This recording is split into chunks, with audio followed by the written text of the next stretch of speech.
Chapter 436, Put into the Space B0's Nvel. CM Gu Yundong had already aimed the crossbow at the person who was planning to sneak an attack on Shao Qingyuan's back. With a swoosh, the crossbow bolt seemed to have eyes and suddenly pierced into that person's back. Mao and Zhu had seen her shoot people with a crossbow last time, but this was the first time Tong Shuitao had seen it. Her eyes lit up with excitement. "Miss is amazing." Gu Yundong frowned. The angle was not good. She could not kill the target in one strike. Escort Wang and the robbers, who were fighting crazily, were stunned when they saw someone fall to the ground after being shot. They still have people in the dark. Let's end this quickly. As soon as the leader of the robbers shouted, those people approached the carriage with all their might. Gu Yundong shot out her second arrow, aiming at the leader of the robbers. Unfortunately, that person reacted quickly and blocked it with his knife. He only staggered slightly. Moreover, 3 people were already running in the direction of the crossbow. Gu Yundong hurriedly said to Tong Shuitao and the other 2, "Go over there." "Miss, I can help." Gu Yundong turned around and met their determined expressions. She paused and agreed. "All right, I'll leave these people to you." She thought that since she wanted them to come out and train, she couldn't keep letting them hide behind her. If they just watched and never fought, they would never be trained. However, there were 3 enemies. Gu Yundong shot an arrow and killed one of them. Then, she bent down as if she was untying the bag on her leg. In fact, she took out 2 daggers from her space and handed them to her fellows. "Be careful. If you really can't win, run." Then, she ran to the other side of the forest and shot 2 more arrows. She could tell that this group of people's target was the 4 jars of wine from the Tao family in the carriage. Therefore, there were still many people surrounding Wang and Fa. Suddenly, Wang's leg was slashed and kicked. He was sent flying and fainted. However, the robber did not give up and slashed at his neck with a knife. Gu Yundong's expression changed slightly. She quickly aimed at him and shot an arrow. As a result, she didn't pay enough attention to Fa, who had also been stabbed. Gu Yundong was a little vexed. Although crossbow bolts were convenient and she had enough arrowheads, they were only suitable for long-range sneak attacks. It was troublesome and time-consuming to reload. Gu Yundong did not have much time. Seeing that 2 people were about to attack Fa, Gu Yundong could not care less and ran out of the forest. Shao Qingyuan was the first to see her. He frowned slightly and walked towards her as he fought. Gu Yundong held a long-handled watermelon knife that was specially used to cut zombies in her previous life. She aimed it at the back of the person who wanted to kill Fa. Then, she jumped up onto the carriage. The reins of the carriage had already been cut off. This was to prevent the robbers from taking the carriage away. Gu Yundong blocked the knife as she reached into the carriage. He touched the goods inside and put them away slightly. The 4 jars of wine were all put into her space. Then, she jumped down from the carriage as if nothing had happened and slashed at a robber in front of her. She deliberately let the other robber into the carriage. Fa and Escort Wang saw it and their expressions changed drastically. They rushed over to guard it. Unexpectedly, when the robber lifted the curtain, he only saw an empty carriage. However, his back was slashed by Shao Qingyuan, who had rushed behind him. Chapter 437, How Could There Be No Goods? B0's Nvel. CM the robber endured the pain and rolled down from the carriage. Then, he shouted at the robber leader, "Boss, we've been tricked. There's nothing in the carriage." The boss was stunned. "What did you say?" "The carriage is empty. We've been tricked." The boss' expression changed drastically. He looked at the situation in front of him. Only one of the escorts had fallen, but his side had suffered heavy losses. If they continued fighting, they would not be able to gain anything, especially when there were no goods. Therefore, he suddenly forced Escort Wang back with a slash and said to the others, "Retreat first." The robbers were already a little tired from fighting. Seeing this, they all turned to run. The escorts did not chase after him. Escort Wang hurriedly went to look at Wang, who was lying on the ground. Seeing that he was still breathing, Escort Wang heaved a sigh of relief. When other escorts had come to take care of him, he came to look at the carriage without a word. The robber just said that there was no stock in the carriage? How could there be no stock? Could it be that someone had already taken it away? The main mission of an escort was to protect the goods. He could lose his life, but he could not lose the goods. Seeing that he was about to get into the carriage, Yundong immediately went up. When no one was paying attention, she put all 4 jars of wine back. Therefore, when Escort Wang lifted the curtain of the carriage, he saw that there was no problem with the goods they wanted to protect this time. The goods stayed inside quietly like sleeping children. He was dumbfounded. He lowered the curtain of the carriage and opened it again in disbelief. He was relieved to see that the goods were still there. Strange, the goods are clearly still here. Why did the robber say that there was nothing? Yundong pretended that she did not know anything and said, maybe he saw wrongly? Or maybe that person was not in cahoots with the robbers and deliberately said that. Escort Wang did not know how to explain it, so he could only accept this explanation for the time being. Only Shao Qingyuan quietly glanced at Yundong. When the robber approached the carriage, he was afraid that Yundong would be in danger, so he chased after him.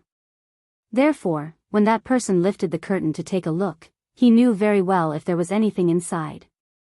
But Shao Qingyuan did not say anything. He just walked to Yundong's side and sized her up. Are you injured? Yundong shook her head. I'm fine. The next moment, she frowned. Are you injured? Shao Qingyuan's arm had been cut. It did not look very deep, but the blood had stained a large part of his sleeve. Miss, young master, we're back. At this moment, Mao and the other 2 ran out of the forest quickly. It seemed that they had already dealt with the 2 robbers and were not injured. Yundong could not care less.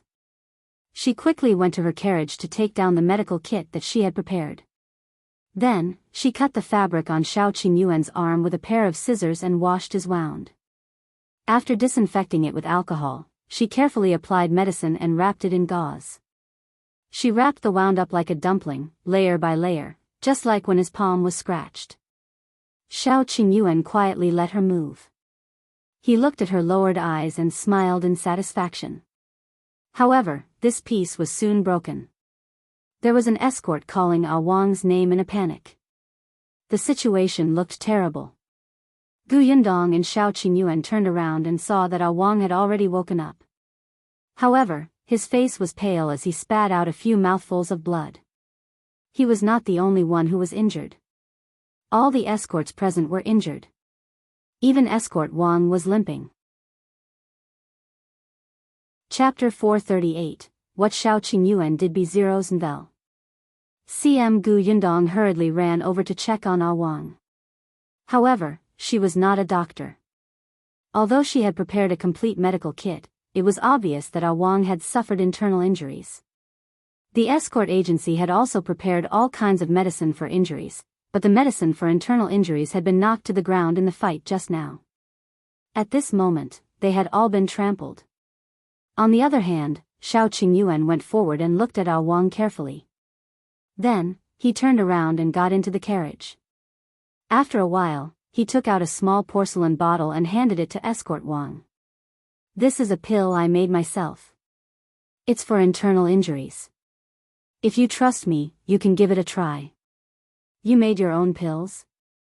Not only Escort Wang, but even Yundong was shocked. No, since when did he know how to make pills? Escort Wang was a little hesitant, but Wang could not help but spit out another mouthful of blood. The situation was a little bad. He gritted his teeth. Seeing that Wang agreed, he directly let him eat it. Yundong immediately looked at Wang nervously. He was a little excited. Her Shao Qingyuan actually knew how to make medicine. Was he so talented? Shao Qingyuan quietly held her hand, but Yundong did not notice. The medicine seemed to be very good. After Wang ate it, he felt much better. Although his face was still pale and he was in low spirits, he felt that it was not as difficult to breathe as before. Everyone heaved a sigh of relief. The others had all suffered external injuries, so everyone was experienced. Wang was taken to the carriage, and someone took care of the aftermath. However, escort Wang and the others were very curious. Why would someone come to rob them? The Tao family's 4 jars of wine actually attracted the robbers to barge into the official road openly. This was not ordinary at all. As escort Wang bandaged his wound, he said, "Ever since the disaster, the road from the Shuanha Prefecture to the Qingyuan Prefecture has been very calm. I've never heard of anyone robbing the travelers here. Furthermore, these people attacked without saying a word. Their goal was very clear. It was the Tao family's 4 jars of wine. What's the name of that wine? If it's really that valuable, why would the Tao family hand it to our escort agency? Moreover, they didn't demand the number of escorts and just let us go?" Yundong was also thinking that this was indeed very contradictory. Are those people the Tao family's enemies?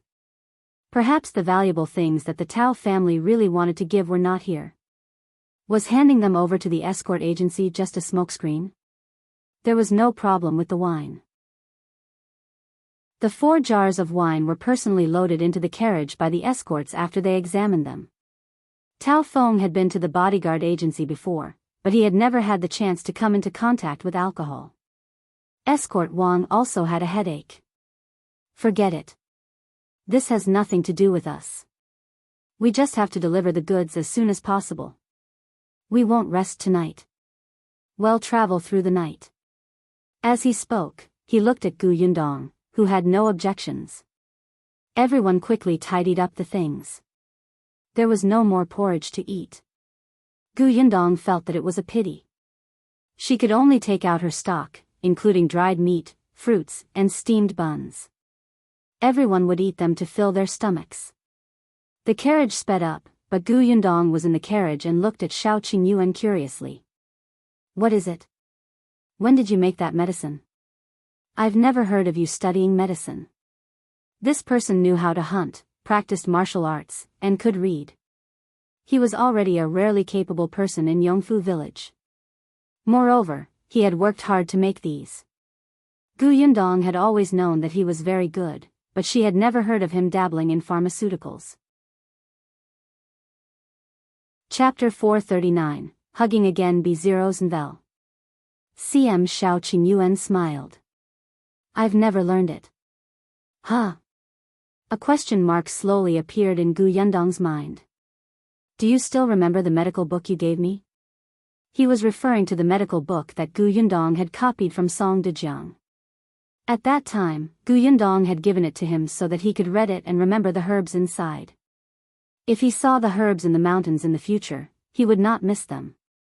At that time, Shao Qingyuan remembered the book after reading it once.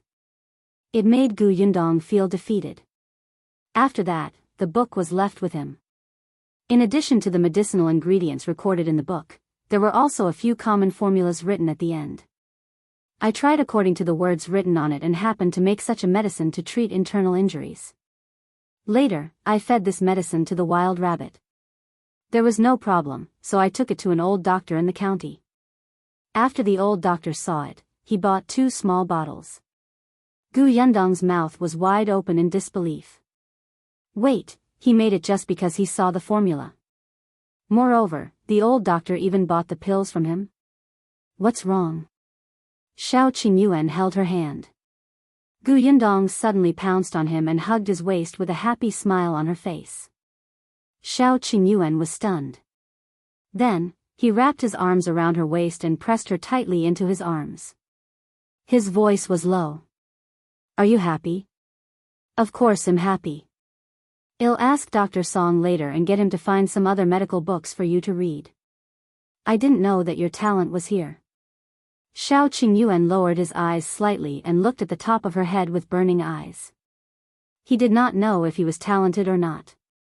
He only knew that while he had nothing to do in the past, he should not let this situation go. Since he was going to marry her, he had to make a career. In the future, they would have children. He had to plan for the future of raising his wife and children. He would not try to become a scholar. It had only been nearly 2 years since he started to read. In the past, he did not have the time to read in the Li family. It was only after the old man of the Li family died that he went out to find work and slowly learned. He practiced martial arts so that he could fight back and knock people down when others bullied him. At first, he had stayed in the mountains for too long and fought with many animals to train himself. Later, he trained with the escorts of the escort agency and had encountered people in the martial arts world who taught him a few moves. In the past, someone had advised him to join the army, but he did not have the intention to make contributions. Now, he would not go either. It was easy to join the army, but it would take years. If his wife was taken away by other men, he would not be able to find her. Because of this, Qingyuan also spent a period of time anxiously until he saw the medical book. He did not want to be a pure doctor. He wanted to be a pharmaceutical merchant. If he became a big pharmaceutical merchant, not only would he be able to treat people, but he would also have power. The internal injury medicine this time was the first medicine he made. There would be more and more in the future. Yundong, he called her softly. Yundong was suddenly stunned. Was this the first time he had called her by her name? She felt her ears itch and some joy welled up in him. However, Qingyuan hugged her even more tightly. If you can't find Bai Muzi when you go to Wanqing Prefecture this time, there's no need to be anxious. Perhaps we can use another medicine to treat Andy's illness. I'll work hard to read books and study medicinal herbs. Therefore, there are some things that you can let me help you share. Yundong blinked and grabbed the hem of his shirt. After a long time, she said in a low voice, "Okay." Chapter 440, Going to Wanqing Prefecture Alone B0s and Vel. The carriage rolled forward. It did not rest much along the way. At night, Yundong fell asleep in Shao Qingyuan's arms. Shao Qingyuan looked at her smiling face and couldn't help but think of the scene in the day. He was sure that he hadn't seen wrongly when the 4 jars of wine suddenly disappeared and appeared again. He didn't know what kind of trick she had used to fool the robbers in him, but she clearly had no intention of saying it, so he didn't ask. The carriage arrived at Qingyuan Prefecture on the morning of the 3rd day. They did not encounter any robbers along the way, and everyone heaved a sigh of relief. Wang was much better. He ate 2 more pills given by Shao Qingyuan. They were indeed effective. Because of this, escort Wang even bought a small bottle from him. Yundong and Shao Qingyuan were separated at the city gate. She had no intention of entering the city. Shao Qingyuan could only remind her to be careful on the road. Then, he frowned and accompanied her for a long distance before returning. When he entered the city again, it was already noon. Yundong only left with Tong Shuitao. Shao Qingyuan wanted her to bring Am Mo, but she did not agree. She had always been unwilling to bring too many people around for help. It was enough to have Tong Shuitao by her side. Am Mo and Zhu were men, so it was inconvenient. Tong Shuitao was not used to not traveling with the convoy.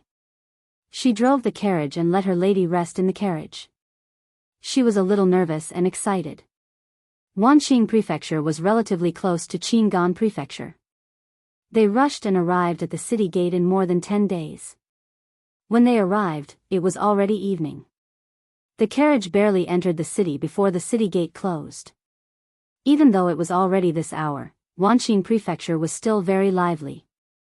Compared to Yongning Prefecture, which had experienced famine, and Qingyuan Prefecture, which had experienced chaos, this place was more than a little prosperous. However, there were probably many refugees who had come to Wanqing Prefecture back then. Now, there were many people on the streets who looked down and out while trying to get a job. "Miss, where are we staying tonight?" Tong Shuitao asked Yundong, who was also sitting on the shaft of the carriage and sizing up the street scenery on both sides. "Ask if there's a Huimin Medical Center here." Tong Shuitao responded and got off the carriage. She found a shop assistant who was still working and asked. Unexpectedly, the waiter shook his head. I've been working in this prefectural city for 3 years, but I've never heard of Huimin Medical Center. Miss, can you ask someone else? Tong Shuitao found 2 more passers-by, who also shook their heads. She could only run back in disappointment. Miss, they said that this clinic doesn't exist in the prefectural city. Gu Yundong frowned. Be it the Xuanhe Prefecture, the Qingyuan Prefecture, or even the Yongning Prefecture that had been rebuilt after the disaster, the Huimin Medical Center had established a branch there. Moreover, they were quite famous, but the Huimin Medical Center did not establish a branch here. When she was in Qingyuan Prefecture, she had a good relationship with shopkeeper Chao of Huimin Medical Center. Especially with Song Dajiang in the middle, shopkeeper Chao even gave her a letter when she left. He said that Huimin Medical Center was branched all over Dajiang. If she needed any help in the future, she could ask the medical center for help. With this letter, Huimin Medical Center could make things easier for her. However, she did not expect Wanqing Prefecture to not have it. Then let's go. Let's find an inn to stay in first. Tomorrow, we'll ask around about the Xie family. Of course, my lady. The carriage finally stopped at the entrance of a hotel called Yuelai Inn. Gu Yundong had booked 2 rooms. She still wanted her privacy. When the waiter brought them upstairs, she still did not give up and asked, "Is there a Huimin Medical Center in Wanqing Prefecture?" Chapter 441, Someone is following us. The waiter was stunned for a moment. He thought for a moment and said, "I don't think so. However, the prefectural city is so big. The Huimin Medical Center that you mentioned might be hidden in an alley. I'm not very knowledgeable. Should I help you ask around later?" "Thank you." Gu Yundong smiled at him. Before she left, she had specially given him a tip. The waiter's face lit up. As expected, he became even more attentive. Tong Shuitao looked at his back and said, "This waiter is really meticulous. That's why you can only be envious when others get rewards." Gu Yundong teased her and entered the house without looking back. Tong Shuitao immediately became a little dejected and carried the things in her hand into the room. Yuelai Inn was not far from the city gate. Gu Yundong was only resting for the night. She would definitely keep looking tomorrow. The waiter was really responsible. Later, after she finished eating, he even came over and told her about what he had found out. "I've asked the shopkeeper and the night watchman. There's indeed no Huimin Medical Center." Gu Yundong thanked him and did not dwell on this matter. She rested early that day. The next morning, after breakfast, she asked the waiter where Xie Manor was. The Xie Manor was quite famous in the Wanqing Prefecture. The waiter immediately pointed in a certain direction, but it was a little far. The manor was in the west of the city. Gu Yundong took Tong Shuitao to the west of the city and found an inn nearby. She then went out and planned to walk around the Xie residence. According to the waiter, the Xie family was very famous in Wanqing Prefecture because the Xie family was not only rich, but also powerful. Putting everything else aside, the second young master of the Xie family had married the daughter of the prefecture magistrate of Wanqing Prefecture and was in-laws with the prefecture magistrate. Not to mention that when the late emperor traveled in the south more than 20 years ago, when he arrived at Wanqing Prefecture, it was the Xie Prefecture who received him. Even if the late emperor was not a good person, the Xie family had such glorious deeds. They could do whatever they wanted in the prefectural city. Hence, when she recalled that Song Dajiang asked her to buy musi from the Xie family if she could, she wanted to hammer him to death. She was indeed considered rich now, but that was only compared to the villagers of Yongfu village. Compared to the Xie family, they did not care about all her assets, okay? How could she buy it? Since she couldn't buy it, she could only think of another way. She really hoped that the head of the Xie family would be like Peng Zhongfei back then, a person who could be duped into obediently taking out things. Gu Yundong sighed. However, after circling around the entrance of the Xie manor, she decided to return to the inn first. It was better to think about it at length. Tong Shuitao had no idea what her mistress was thinking. Wherever her mistress went, she would follow. When the two of them returned from the Xian manor and were about to reach the inn, Tong Shuitao suddenly frowned. Gu Yundong narrowed her eyes and stopped in her tracks. Tong Shuitao quickly walked to her side and whispered into her ear, "Miss, someone is following us. Does the Xian family know that we're plotting against them?" The corners of Gu Yundong's mouth twitched. "Aren't you thinking too highly of the Xian family?" She shook her head. "No. This person's tracking methods are clumsy. He was discovered immediately. So what do we do? Go down that alley."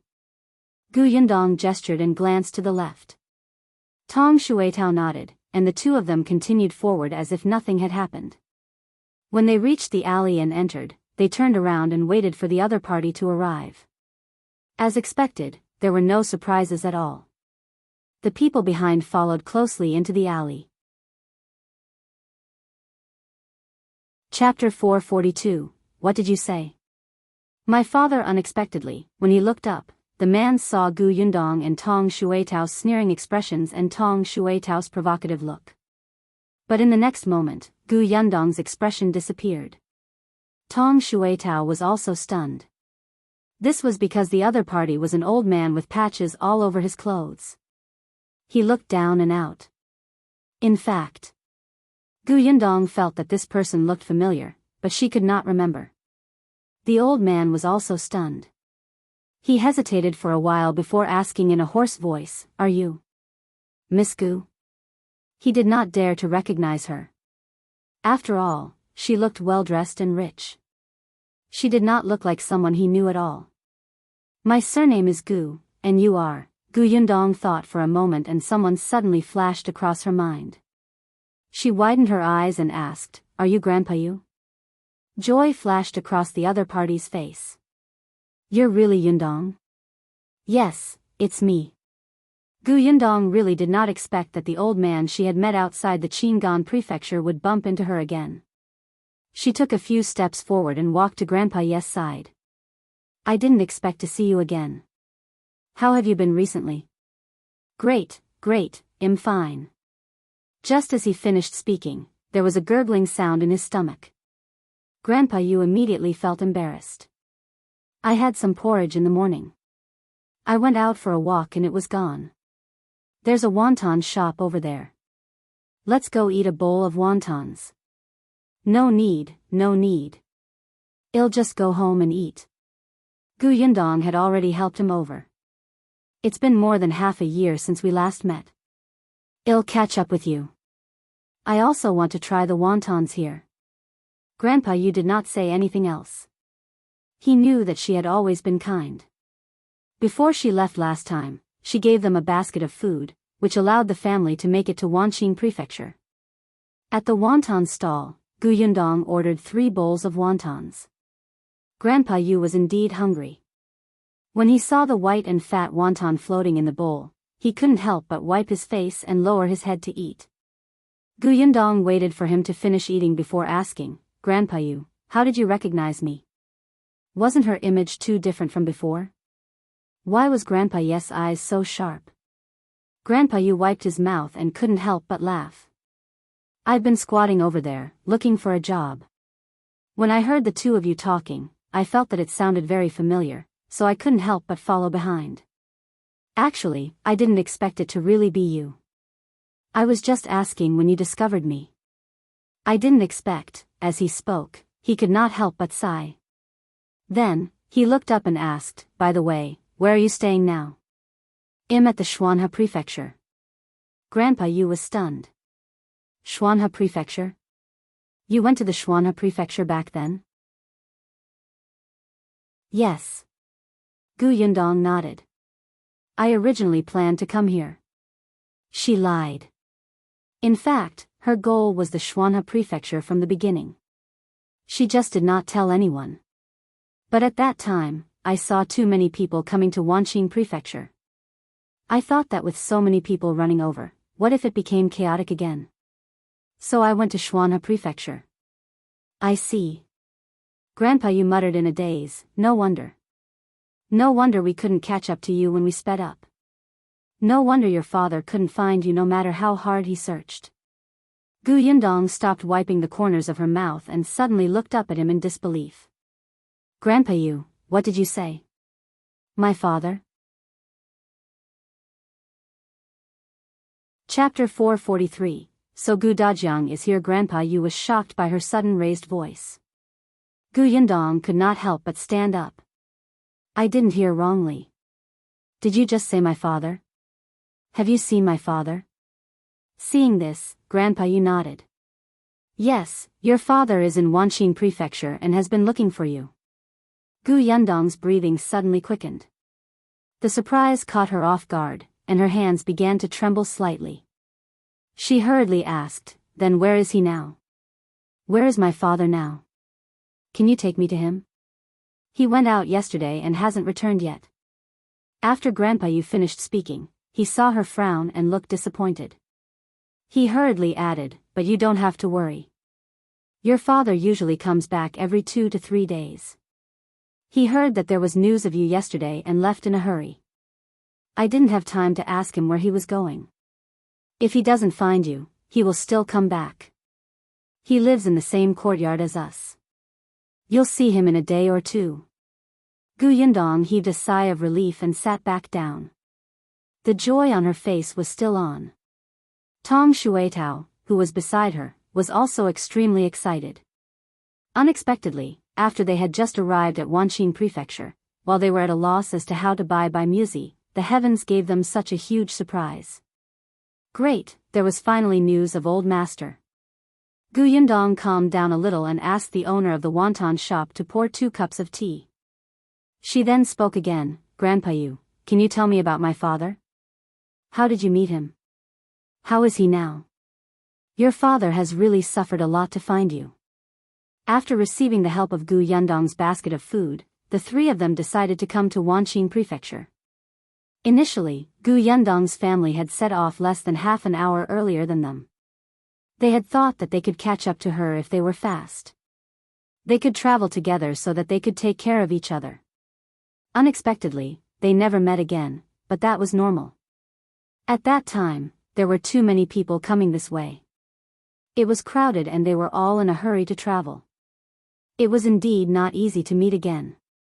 Later on, they arrived at Wanqing Prefecture. However, the city gate of Wanqing Prefecture was also closed, preventing anyone from entering. However, even at the city gate, there were people here who offered porridge for free. They could last for a while. The Yu family had also looked for Gu Yundong, but there had been no news. It was only when the new emperor ascended the throne, the city gate opened, and a new order was issued that they finally heaved a sigh of relief. Just like Gu Yundong's choice back then, the Yu family did not intend to return to their hometown, so they took root in Wanqing Prefecture. Unfortunately, they had no backing or money. In the end, they were assigned to a remote village by the local government. Not only was that place remote, but it was also especially poor. It was very difficult for men and women to marry, and the land was very barren. If they stayed in that village, they would probably live a hard life for the rest of their lives. After a discussion, the Yu family decided to register in the village. However, they went to the prefectural city to find work. At the very least, they had to try their luck. They still had some money on them, so they rented a small courtyard. However, it was easier said than done to find work in the prefectural city for those who had no roots. Especially since there were many refugees who had escaped from the famine here. They could endure hardship and demand low wages. Now, Grandpa Ye's son was helping someone move the goods. His grandson was working in a small shop, but the salary was pitifully low. Even so, he cherished this job. After all, if he didn't do it, there would be countless people waiting in line to do it. Chapter 444, Where My Father Lives. They met Gu Dajiang more than a month after they settled down. At first, Grandpa Ye's son, who was helping people move the goods, overheard someone asking Gu Yundong's name when he was chatting with someone. At that time, he did not know who this person was, but Gu Yundong's name was too familiar. She could be considered their family's benefactor. He went over and asked Gu Dajiang a few questions. Only then did he realize that this was Gu Yundong's father. Didn't Miss Gu look for her father at the city gate of Qingyuan Prefecture? When your father heard that we had seen you, he was overjoyed. Grandpa, you said, unfortunately, at that time, we all thought that you had come to Wanqing Prefecture, so your father has been staying here to search for you. He does everything. He followed my son to carry goods, wash horses, and pour night urine. He goes wherever there's work. The money he earned is all used to find you. He asked the peddlers on the streets to help him. He went to the government office and gave money to the constables and asked the passing escorts to look for you. The copper coins on him are only enough for him to eat. Originally, he planned to sleep under the bridge in a dilapidated temple. Those places don't cost money. We dragged him to live in the small courtyard we rented. Back then, you left us a basket of sweet potatoes and saved the lives of our family of 3. When we saw your father, could we not give him a place to live? Gu Yundong was stunned. How was that possible? How could Gu Dajiang be in such dire straits? He can read and is very smart. My father used to be an accountant. How could he, even if he was a refugee, even if it was not easy to find work in the prefecture capital? Very few people could read in this day and age. It wasn't difficult for Gu Dajiang to find a decent job with his ability. Grandpa, you sighed. But the shops and restaurants that need literate people won't allow him to run out of the prefectural city to look for people every other day. As long as Gu Dajiang heard any news about his family, he would rush over eagerly. Unfortunately, none of it was true. Gu Yundong clenched her fists and suddenly found it difficult to breathe. That's right.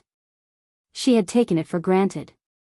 She had always thought that she didn't have to worry about Gu Dajiang. As long as he avoided the calamity and didn't return to the old Gu family, he would be able to live well without old Gu and Patriarch Gu suppressing him. However, she ignored the fact that in Gu Dajiang's heart, nothing could compare to his wife and children. There was nothing more urgent than finding them. Seeing that she didn't say anything, Grandpa Yu thought of her clothes and the maidservant beside her and realized that her life should be good. Now that she heard that her biological father had been suffering to find them, she definitely didn't feel good. Fortunately, the hardships are over. Wait patiently for another 2 days. Dajiang will be back soon, and you and your father will meet. From now on, your family will reunite and live a good life. Gu Yundong took a deep breath and suppressed the bitterness in her heart. When she looked up again, there was already a smile on her lips. Yes, you're right. We'll be reunited soon. Sir, can I see where my father lives? Of course. Grandpa Yu was very happy. Come to my place. Perhaps your father will be back by the time we get home. Gu Yundong was also looking forward to it. She gave the money to the owner of the wonton shop and helped Grandpa Yu up. Grandpa Yu waved his hand. There's no need to help me. I'm still energetic. Chapter 445. Yu family. Grandpa Yu was overjoyed and strode forward to lead the way. However, this journey seemed to be a little far. By the time they arrived at his place, they had been walking for nearly 2 hours. Grandpa Yu looked a little embarrassed. He was used to walking, so he did not realize that there were 2 delicate young ladies following behind him. He had completely forgotten that Gu Yundong had also fled all the way here. Her stamina was not inferior to his. The Yu family's courtyard was actually very remote. It could be considered a slum in the prefectural city. The surroundings were filled with indecent people, and the road was filled with potholes. One could feel all kinds of smells when they walked into the alley.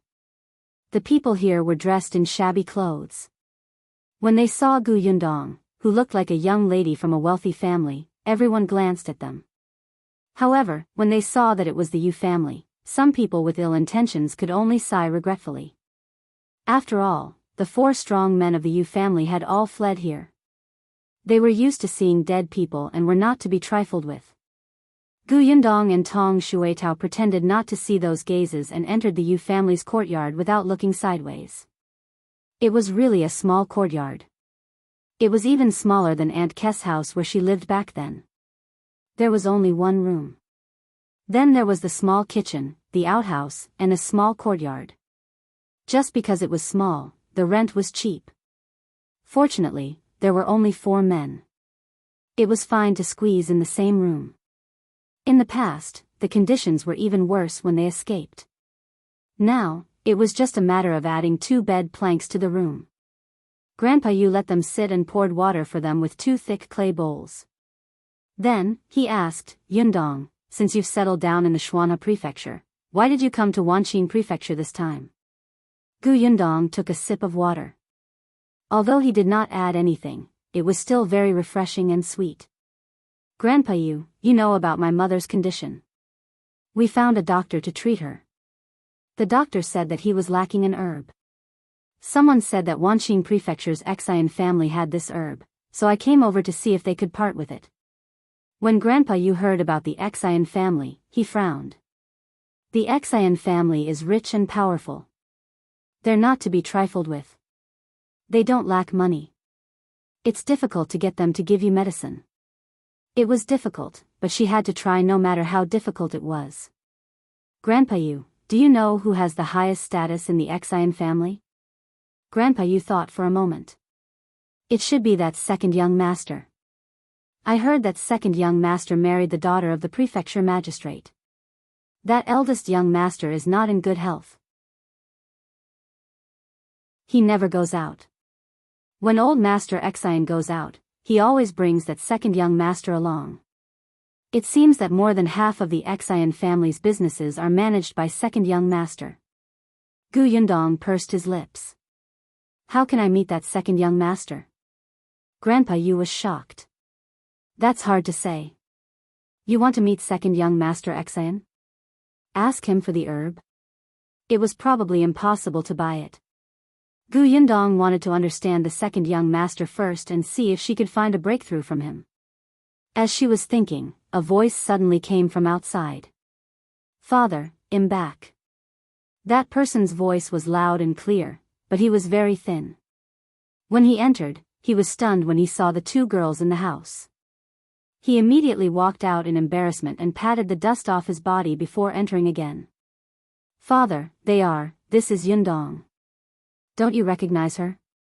Grandpa Yu asked happily. Gu Yundong also stood up and greeted, Uncle Yu, long time no see. Uncle Yu widened his eyes and looked at Gu Yundong in shock. This is Dajiang's daughter? Chapter 446, Uncle Yes Help Yes. Grandpa Yu looked proud, as if Yundong was his granddaughter. Uncle Yu looked at Gu Yundong a few times, but he could not associate her with the sloppy person whose gender was unknown. It had only been half a year. They were still dressed in shabby, thin, and weak clothes, but the girl from the Gu family looked like a young lady from a rich family. This disparity simply made people unable to be jealous. However, Uncle Yu was still very happy to see her. Grandpa Yu told him the process of meeting Gu Yundong, and finally talked about the Xian residence. When he heard that Gu Yundong wanted to see second young master, Uncle Yu could not help but frown. I've seen second young master once. Last time, someone wanted to build a relationship with the Xian family and specially stopped second young master. Second young master did not even give him the corner of his eye before that person was dragged away by his guards. If you want to see him, you may have to do what? Uncle Yu glanced at Gu Yundong and coughed twice. He said in embarrassment, the second young master of the Xian family is vulnerable to beautiful women. As soon as he finished speaking, he was slapped hard by Grandpa Yu. What are you talking about? Do you want Yundong to seduce that pervert? Father, I didn't mean that. That second young master is a lustful man, but his wife isn't easy to get along with either. She's also the daughter of the prefecture magistrate. I'm just reminding the Gu girl not to appear in front of second young master rashly, so that she can avoid trouble. The Gu girl was very good looking now. If she went to look for second young master directly, it would be no different from sending herself to his bed. Gu Yundong was stunned for a moment. SH smiled and said, Thank you for your kind intentions, Uncle Yu. I understand. I'll try my best to avoid second young master. In that case, wouldn't it be even more difficult? She frowned and thought for a moment before asking, is there any way to enter the Xian residence? Enter the Xian residence? This time, Grandpa Yu and Uncle Yu fell silent. After a long time, Uncle Yu thought of the basket of things on the way to escape. He gritted his teeth and said, if you want to enter the Xian manor, I have a way. What is it? Gu Yundong asked hurriedly. I know a friend who delivers vegetables to the kitchen of the Xian residence. I'll tell him. You can follow him in tomorrow morning to take a look. Gu Yundong's eyes lit up. Really? Yes, but you can't walk around. If something happens and my friend is implicated, he won't care about you. Instead, he'll claim that he doesn't know you. Gu Yundong knew this rule. She did not want to implicate others. Besides, that person was only bringing her in because Uncle Yu had used a favor. She immediately nodded solemnly. I understand. Uncle Yu glanced at her again and turned to leave. He was going to talk to his friend. Gu Yundong and her maidservant had been staying at the Yu residence. Unfortunately, the sky was about to turn dark, but Gu Dajiang still hadn't returned. The Yu family's grandson had returned and was shocked to see Gu Yundong. Seeing that it was getting late, Gu Yundong left the Yu family with Tong Shuitao. Since she knew that Gu Dajiang would return, she could only calm down and wait for him. When they went out, Uncle Yu sent them off. There were a few hooligans in the alley. When they saw Uncle Yu, they immediately felt very regretful. They could only watch Gu Yundong and her maidservant leave with burning eyes. The next morning, Gu Yundong followed Uncle Ye's instructions and went to wait outside the Xian residence. She was wearing a rough hemp garment and tied her hair up. Her chest was flattened, and her eyebrows were even thickened. She looked like a small worker. Chapter 447. Our Yundong. Not long after, they saw a middle-aged man and a young man pushing a cart of vegetables over.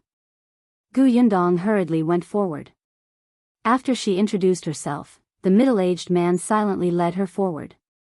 However, he kept a sullen expression and did not look too happy. This did not matter. Gu Yundong just had to go in and take a look. Tong Shuitao waited in the alley beside them. She was worried. Even though Gu Yundong asked her to wait for Gu Dajiang at the Yu residence, she refused. The middle-aged man pushed the vegetables into the back door of the Xian residence.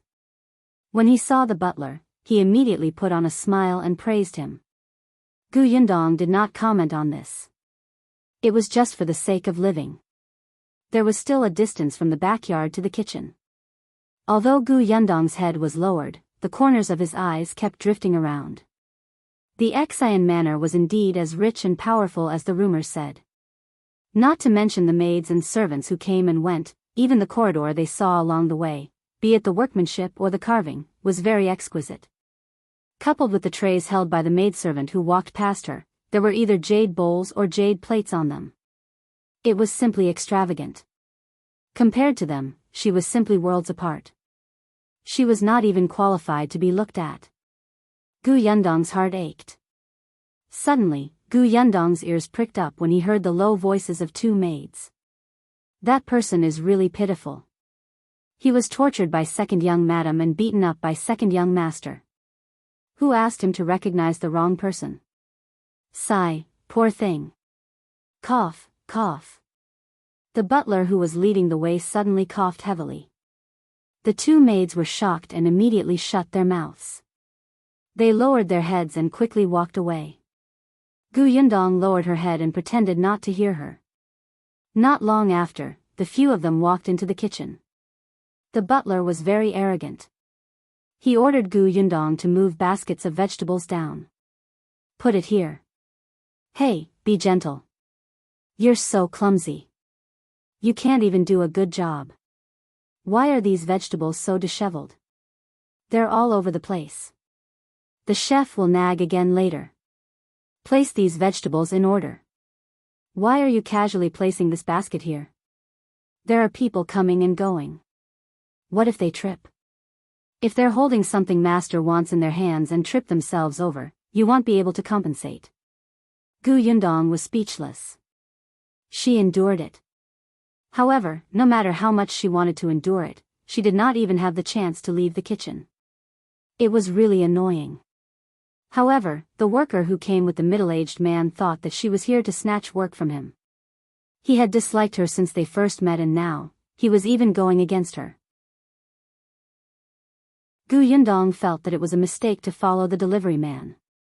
After unloading the last basket of vegetables, she asked the butler where the toilet was. Unexpectedly, the butler glanced at her from the corner of his eyes. What toilet? You want to use the toilet in the Xuyun residence? Aren't you done with your work? Bear with it until you get back. Gu Yundong was speechless. She almost wanted to curse aloud. Just as she was wondering if she should find another excuse, she suddenly saw a middle-aged woman walk in valiantly. Gu Yundong took a glance and saw that although this woman was very imposing, the clothes she was wearing did not match her at all. It was as if a country woman was wearing the clothes of a noblewoman. The woman glanced around the kitchen and said, "Where's our Yundong's bird's nest? Is it ready?" Chapter 448, Gu Dajiang's voice. Gu Yundong widened her eyes and looked at the woman in shock. She almost responded when someone called her name. Fortunately, she immediately realized that the woman was not referring to her. The old woman in the kitchen quickly brought over a pot of bird's nest and smiled brightly. "It's here. It was stewed early in the morning. Hurry up and send it to concubine Gu."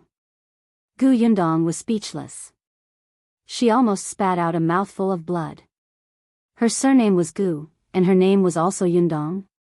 Not only did they have the same given name, but they also had the same surname. The woman snorted coldly. "Our Yundong is the person second young master loves the most now. All of you are snobs. You don't take her seriously at all. I just asked you to stew the bird's nest. You've been delaying for so long, and you want me to come over personally to get it. If there's a next time, I'll sell all of you." With that, she carried the bird's nest and walked away arrogantly. As soon as she disappeared, the few old women in the kitchen spat at her back. "You really think too highly of yourself. Your daughter is just a concubine, and you still think she's a proper master? How shameless. Just wait. Second young mistress is not free yet. When she's free, who knows how long concubine Gu will be able to hold the position." Seeing how brazen they were and how they dared to complain in front of the delivery man, it was obvious that they did not take concubine Gu and her mother seriously. The corners of Gu Yundong's mouth twitched. Hearing concubine Gu made her feel uncomfortable all over. The steward had just finished speaking to the middle-aged man and let them leave. It was too late for Gu Yundong to find an opportunity to leave. She could only frown and leave the kitchen in defeat. However, she learned that the second young master of the Xuyun family had taken in a new concubine who was her namesake. Forget it, forget it. That's not important. They just had the same name. How could she not allow it? Second young master seemed to dote on this concubine quite a lot now. Perhaps she could start from her. Gu Yundong thought as she followed the middle-aged man out of the back door of the Xuyun residence. As soon as he came out, the middle-aged man said to Gu Yundong, "All right, I've done what brother you asked of me. I've returned the favor I owed him. That's all. You don't have to follow me anymore." Gu Yundong nodded. "Thank you. No need." The middle-aged man asked the worker beside him to push the empty cart away. When the worker saw that Gu Yundong was not fighting with him for the job, he immediately became happy. Before he left, he even gave her a smile. Gu Yundong sighed and walked towards the alley. Tong Shuetao was still there. Unexpectedly, after taking a few steps, she suddenly saw a group of people gathered there, pointing and talking about something. Gu Yundong frowned. Tong Shuetao had already seen her and hurried over. "Miss, you're out? How are you? Are you all right?" She looked Gu Yundong up and down nervously. Tong Xuetao was also wearing men's clothes.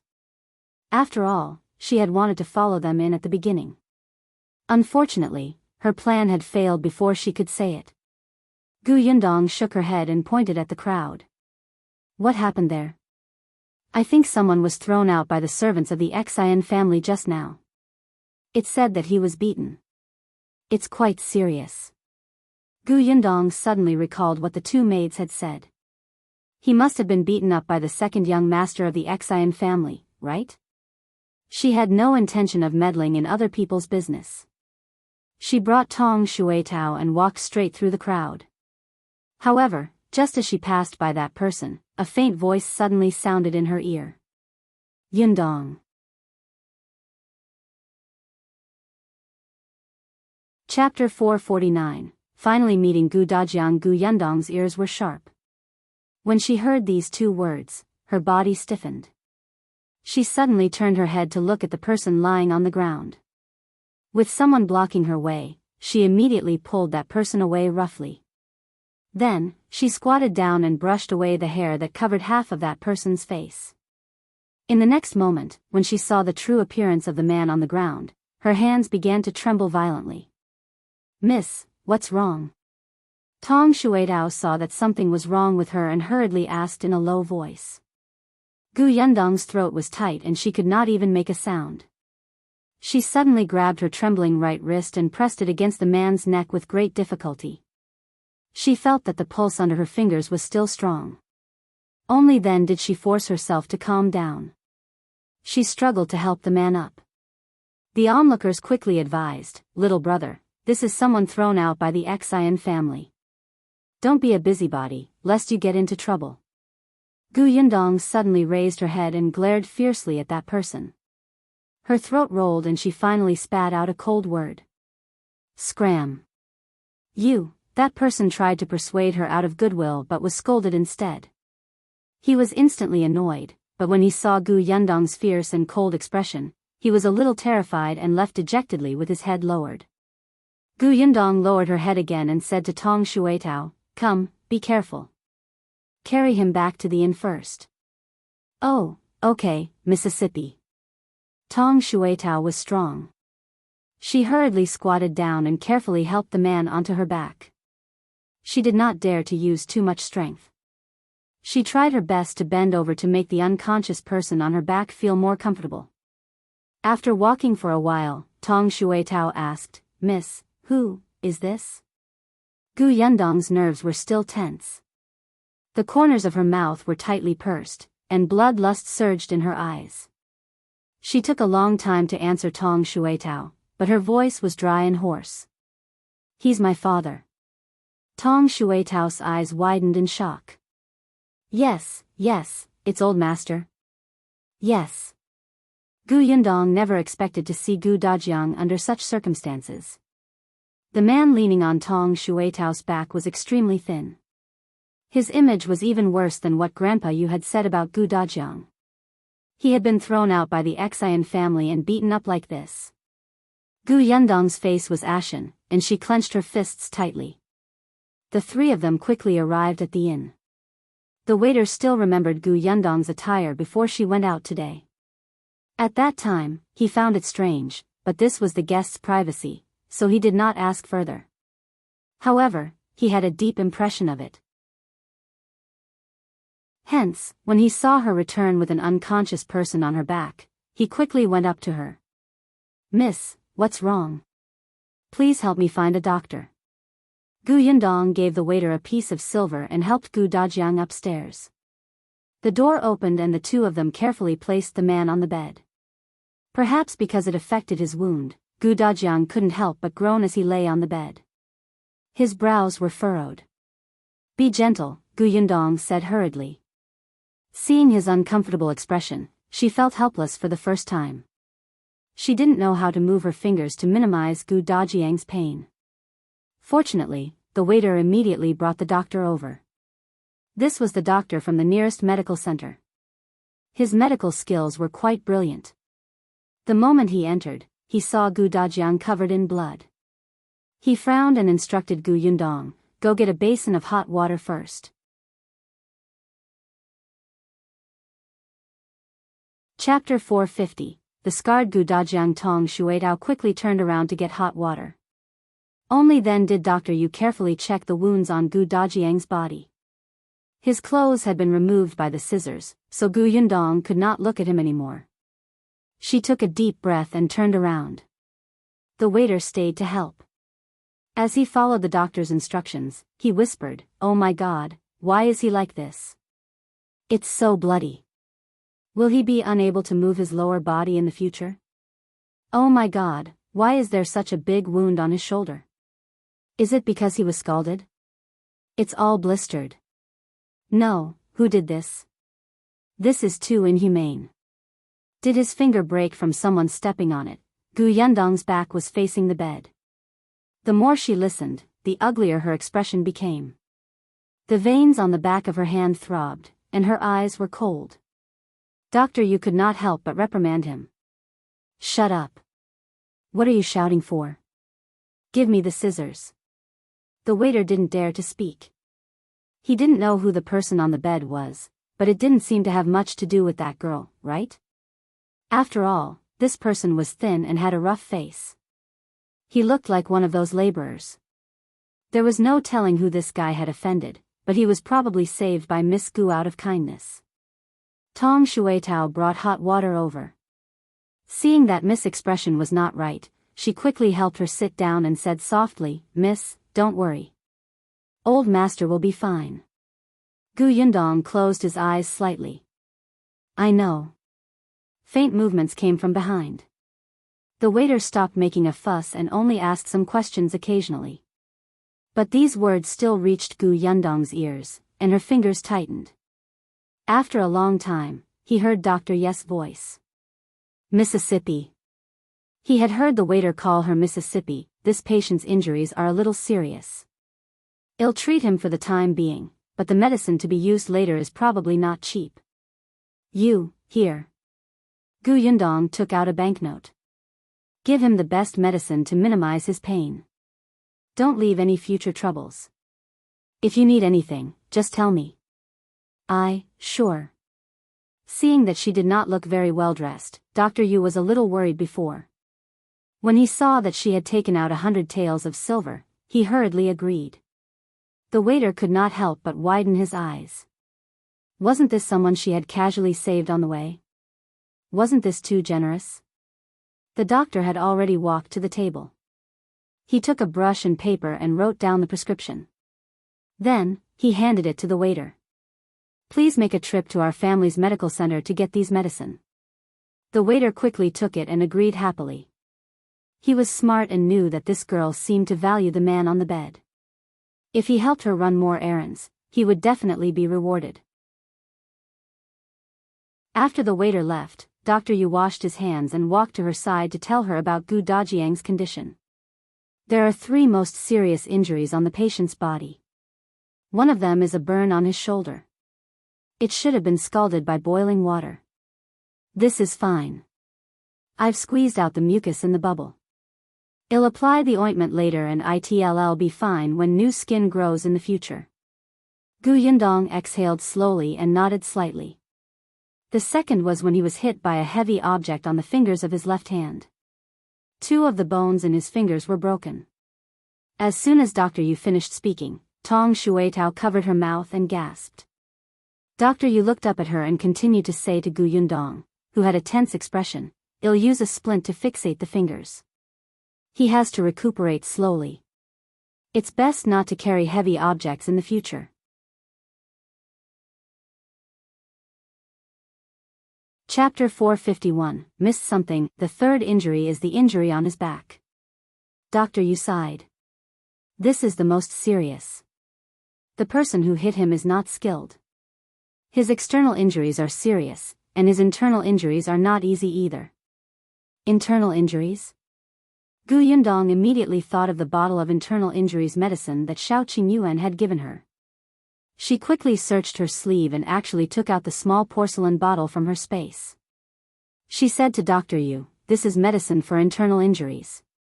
Take a look and see if it will conflict with the medicine you prescribed." Dr. Yu was stunned for a moment. He poured out a pill and sniffed it. Then, He scratched it with his nail and tasted a bit. After a while, his eyes lit up and he hurriedly nodded. It's useful. I'll feed him one now. He took the medicine and quickly crushed it. He mixed it with water and fed it to Dajiang. Seeing that he had consciously swallowed it, the doctor heaved a sigh of relief and came back to say, you also need to pay more attention to his external injuries. This wound is prone to festering pus, and it may cause a fever. That's very dangerous. Yundong knew that if the wound was not treated properly, it was easy to get inflammation and infection, especially in this weather. One could get a fever if they were not careful. In this era, it was very easy to lose one's life if one had a fever. Dr. Yu told her all the things she needed to pay attention to. At this moment, the waiter returned with the medicine. He first took the ointment and applied it on Dajiang before getting the waiter to go to the kitchen to boil the herbs. By the time he was done, several hours had passed. Dr. Yu helped Dajiang put on his clothes before getting up to wipe his sweat. He said, it's up to him now. If there's anything wrong, get someone to look for me. If his condition improves, I'll come over tomorrow to change his medicine. Thank you, Dr. Yu. Yundong sent him out gratefully. The waiter also went downstairs smartly. After a while, he brought the food over. Miss, it's already late. You should eat lunch first. Put it down. It's been hard on you today. You should eat too. It's not hard. I'll go out first. Miss, enjoy your meal. If you have any instructions, feel free to call me. He left the room and closed the door gently. Miss, let's eat first, Tong Shuetao called her softly.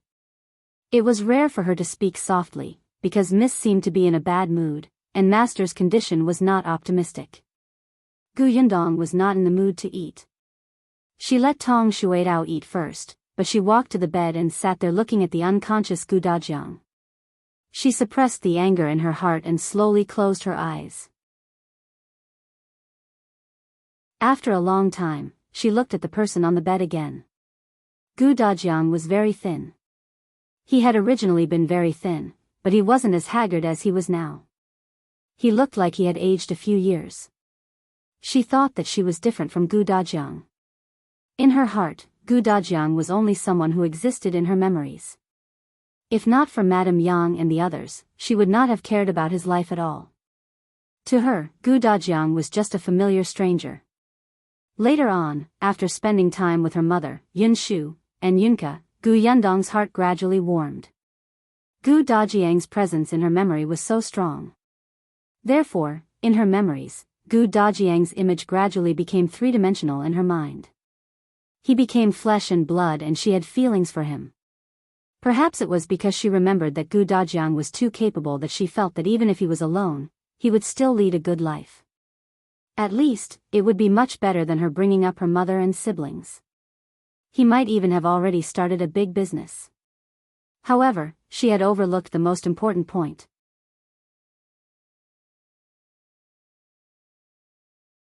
Chapter 452, Dajiang Awakens. Dajiang valued relationships. He valued his family more than himself. In his heart, his wife was ignorant of the world. His eldest daughter was sentimental, and his youngest son and daughter were too young. How could such a family of 4 survive safely in the wilderness surrounded by jackals, tigers, and leopards? Of course, he had the ability to do something, but he couldn't wait. He was afraid that if he was a little slower, he might not be able to find his wife and children again. Perhaps in Dajiang's heart, he didn't dare to hope that his 4 family members were all alive. He could only think of finding as many as possible. He could not slow down. Therefore, as Grandpa Yu had said, other than the money for food, he had used all the money to find his wife and children. The corners of Yundong's mouth were straight. At this moment, she finally felt the deep love Dajiang gave her. Miss, don't worry. Old Master will definitely be fine. Let's use the best medicine. Tong Shuetao had already finished eating. She turned around and saw that Miss was still sitting there motionless, as if she had suffered a huge blow. For a moment, she felt a little sad and guilty. If she had gone over to bring Old Master back to find a doctor the moment he was thrown out by the Xian family, would Old Master's injuries not have become so serious? It was all the Xian family's fault. They had gone too far. What right did they have to beat Old Master into such a state? Miss, eat something first. After you're full, you'll have the strength to take care of Master when he wakes up, right? Gu Yundong nodded slightly and reached out to touch Gu Dajiang's forehead. Fortunately, he did not have a fever. Only then did she sit at the table and eat. Tong Shuetao diligently fetched hot water again. Seeing that Gu Dajiang's face was covered in sweat, she carefully wiped it for him. As Gu Yundong was eating, she suddenly thought of something. Shuetao, go to the Yu residence later. We agreed yesterday that we would go to the Yu residence when we came out of the Xian residence. It's already this hour. I'm afraid Grandpa you will be worried about us. Tong Shuetao also thought of this and suddenly slapped her head. I forgot too. All right, I'll go over immediately. By the way, tell Grandpa you that my father has been found. After a pause, she added, don't say anything about him being injured. Understood, Mississippi. After Tong Shuetao left, only Gu Yundong and Gu Dajiang were left in the room. She twisted the handkerchief again and wiped Gu Dajiang's face. Unexpectedly, just as she approached, the person in front of her suddenly opened her eyes. Gu Yundong was stunned. Gu Dajiang was also stunned. He looked at Gu Yundong with uncertainty. After a long while, he said hoarsely, Yundong? It's me. Gu Dajiang smiled. Why are you wearing men's clothes today? Your eyebrows have become so thick. I almost didn't recognize you. Gu Yundong pursed her lips and asked hesitantly, are you awake? Gu Dajiang reached out his hand and realized that he was lying on his stomach. His body was in great pain. A sharp pain spread to his head, and cold sweat dripped down. Gu Dajiang grunted and knocked his head against the soft pillow again before closing his eyes. Gu Yundong panicked. She blurted out the name that she wanted to call him and yet had been stuck in her throat. Father, did you pull on your wound? Where does it hurt? Gu Dajiang's eyes widened as he looked at her in shock. Yundong?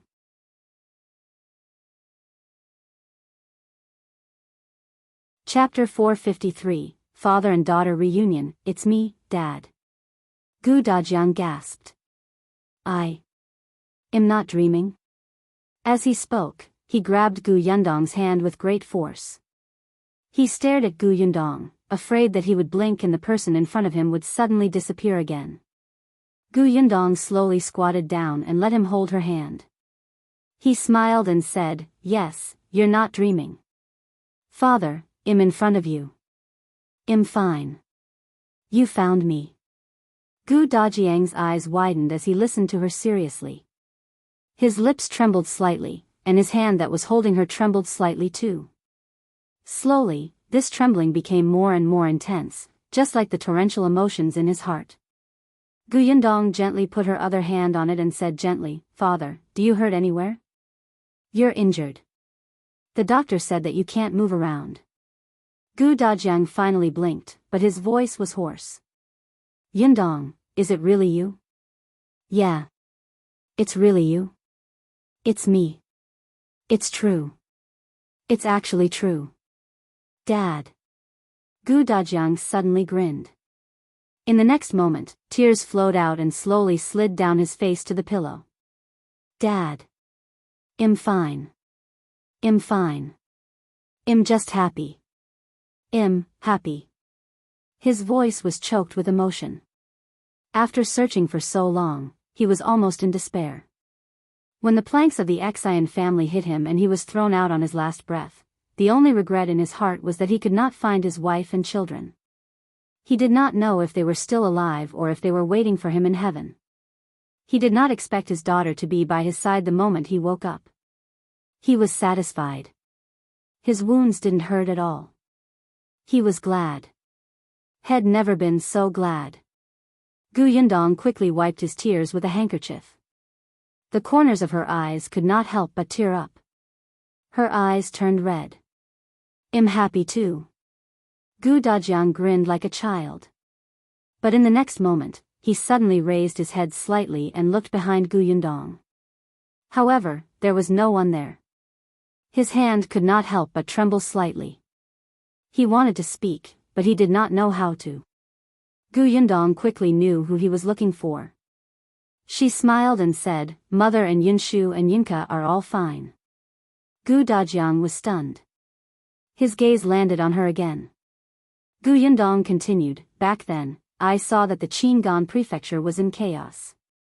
I was afraid that I could not protect my mother and younger siblings, so I brought them to the Xuanhe Prefecture.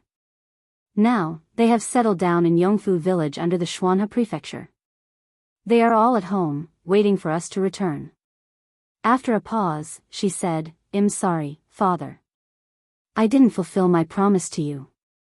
"No, you did the right thing. You did the right thing." Gu Dajiang's voice became lighter. Knowing that his family was safe, he seemed to be in high spirits. "There's nothing more important than your safety. I didn't think it through back then. I didn't expect the city gate of Qingyuan Prefecture to be tightly shut, causing chaos. What about you?" Gu Yundong did not want him to continue blaming himself. She changed the topic and asked, "Why did father come to Wanqing Prefecture?" "Actually, I went to Qingyuan Prefecture to look for you. I even met Bao Chunhua and his wife.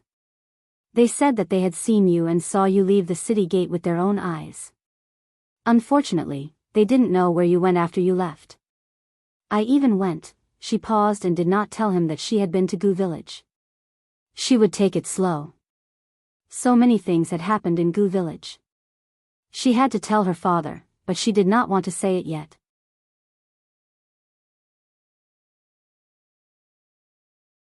Chapter 454, That Woman Should Die. Gu Dajiang was stunned. He really didn't expect her to have been to Qingyuan Prefecture. He pursed his lips and frowned. "Back then, I thought that you would wait for me in Qingyuan Prefecture, so I kept looking for you there." Later on, he lowered his voice. "I bumped into your aunt later." "Gu Qiyue?" Gu Yundong was flabbergasted. "Isn't she dead?" "Dead?" Gu Dajiang frowned. "When did she die?" "She was still alive when I met her." Although he and Gu Qiyue were siblings, their relationship was really weak. It could even be said that they had become enemies. From his tone, it was obvious. "I met my uncle.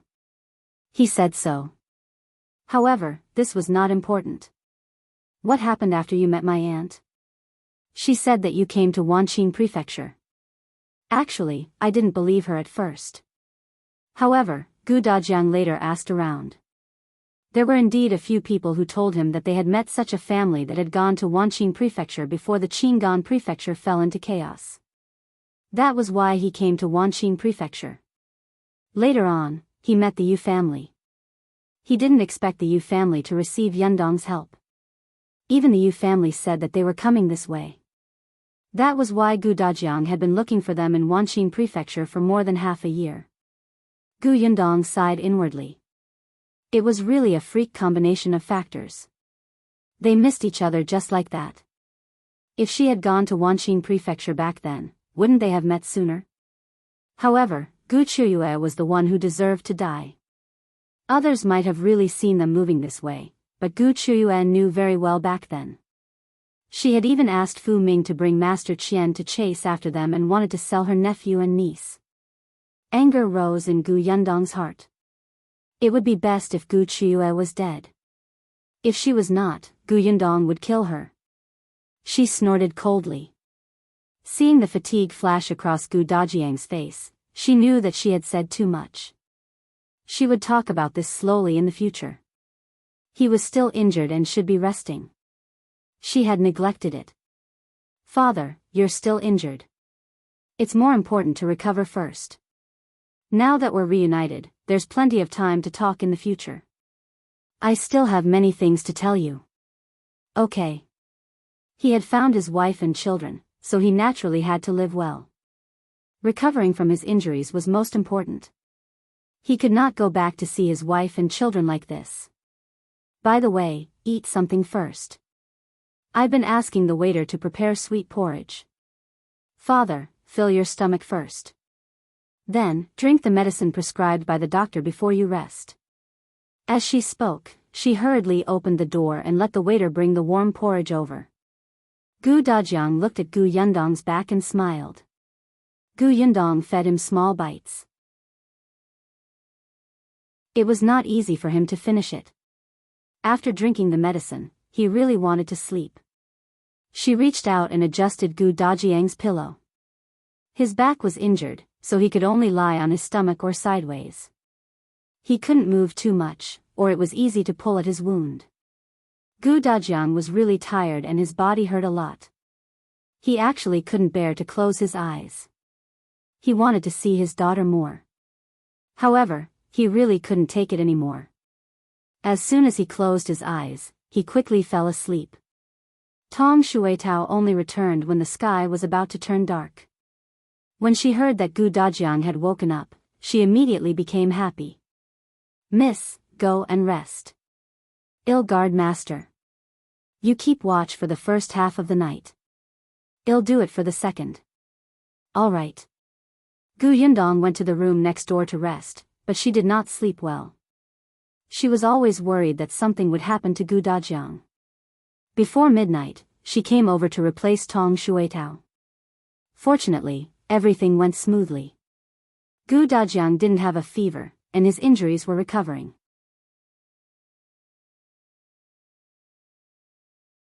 Chapter 455, Yundong is really good looking. After dawn, Dr. Yu came over again. After showing it to Gu Dajiang, he heaved a sigh of relief. I'll change his bandage first. Continue taking the medicine I prescribed yesterday. Thank you, Dr. Yu. Gu Dajiang was in a deep sleep, but he was still woken up by the pain of changing the bandage. When Dr. Yu saw him open his eyes, he smiled kindly. How do you feel? Does it hurt anywhere? Do you feel choked or difficult to breathe? Gu Dajiang quickly realized his identity. No, other than the pain in my wound, everything else is fine. With that, he hurriedly went to look for Gu Yundong. When he saw that she was still there, he heaved a sigh of relief. Except, how did his daughter become so good-looking? She had washed off her thick eyebrows from yesterday and changed her clothes. These clothes looked expensive and her face was rosy. She was actually more beautiful than before. After Dr. Yu changed the bandage and gave some instructions, he left. Gu Yundong walked to the edge of the bed and sat down. Seeing that Gu Dajiang was staring at her, she could not help but find it strange. Father, what are you looking at? Gu Dajiang paused and smiled. Yundong is really good looking. Gu Yundong immediately felt a little embarrassed. How can a father praise his daughter like that? Father is telling the truth. He looked very proud. Unfortunately, he was injured and couldn't even lift his head. At the thought of his injury, Gu Yundong could not help but frown. Father, why did the Xuyuan family hit you so ruthlessly? They almost killed you. As she asked this question, Gu Yundong's face was instantly filled with anger and a hint of killing intent. She didn't know how her father had offended the Xuyuan family, but with her father's personality, he definitely wouldn't offend them to the point of getting himself killed. She wasn't going to let this go. Gu Dajiang lowered his eyes slightly and thought of everything in the Xuyuan residence. He slowly closed his eyes. After a while, he looked up and smiled. It's nothing. Am I not fine? It's over. If father doesn't want to tell me, I'll go to the Xuyuan family to ask myself. Yundong. Gu Yundong pursed her lips tightly and looked at him firmly. Gu Dajiang smiled bitterly. How did you become so stubborn? Father, go ahead. Gu Dajiang sighed secretly and said in a low voice, 2 days ago, I heard that the second young master of the Xuyuan family wants to take in a concubine. That concubine's surname is Gu and her name is Gu Yundong. Gu Yundong's body suddenly froze.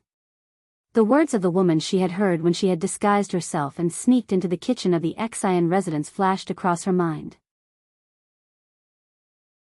Yes, there was a concubine with the same name as hers in the Xian manor. Father thought, it was me? No wonder. No wonder he was unwilling to say it just now. Was he afraid that she would blame herself? Gu Dajiang nodded. I heard that concubine Gu is from the countryside and fled here. She's 15 or 16 years old and is also good-looking. Moreover, she wasn't willing to be a concubine and was forcefully taken over by second young master. To get her, they even captured her mother and threatened her with her mother's life. All the signs indicated that this was most likely his daughter and wife. Gu Dajiang panicked. It wasn't so easy for him to find out anything else. However, at this moment, his wife and daughter were forced to become concubines and had no way of asking for help. He could not sit still. Gu Dajiang tried his best to sneak into the Xian residence. He was capable. It was not easy to enter the Xian family, but he found his way in. However, that was not the case at all.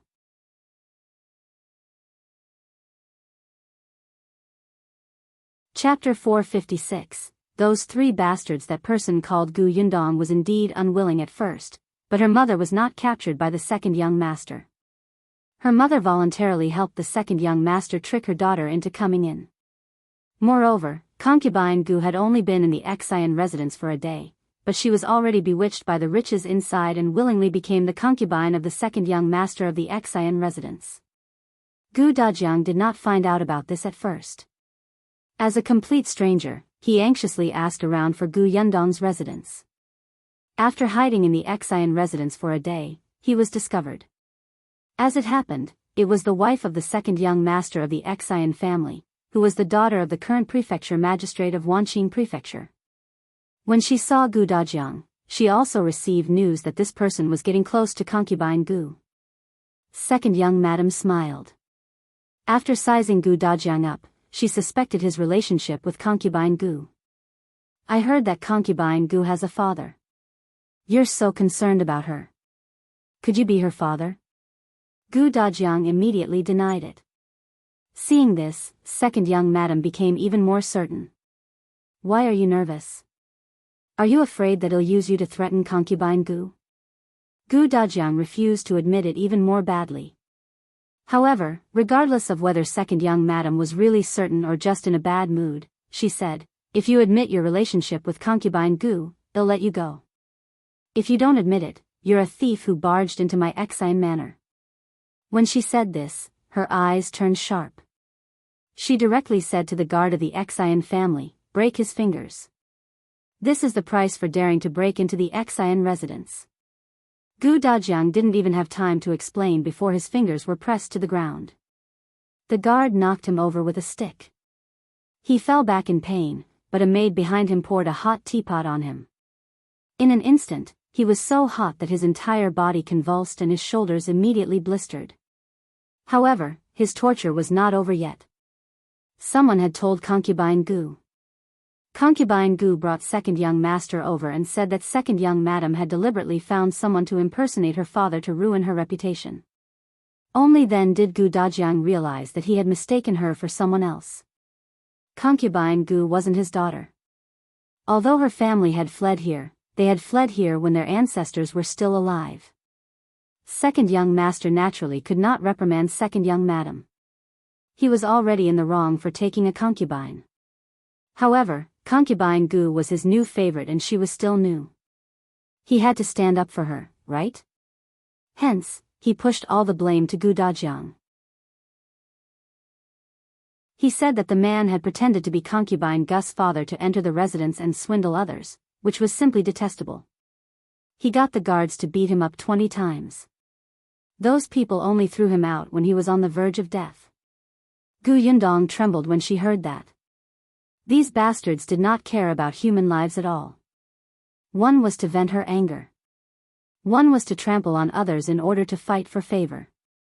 One was trying to pacify his wife and please his concubine for the sake of having two women. That was why they could casually take her father's life. Gu Yundong quickly lowered her head to prevent her father from seeing the fierceness in her eyes. I'm fine. Look, if not for this, I wouldn't have been able to see you, right? Gu Dajiang comforted her. Gu Yundong looked up and forced a smile.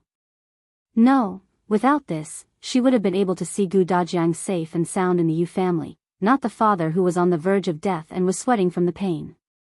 Gu Yundong took a deep breath and suppressed her anger. At this moment, Tong Shuetao entered the house. She leaned close to Gu Yundong's ear nervously and said, "Miss, something seems to have happened."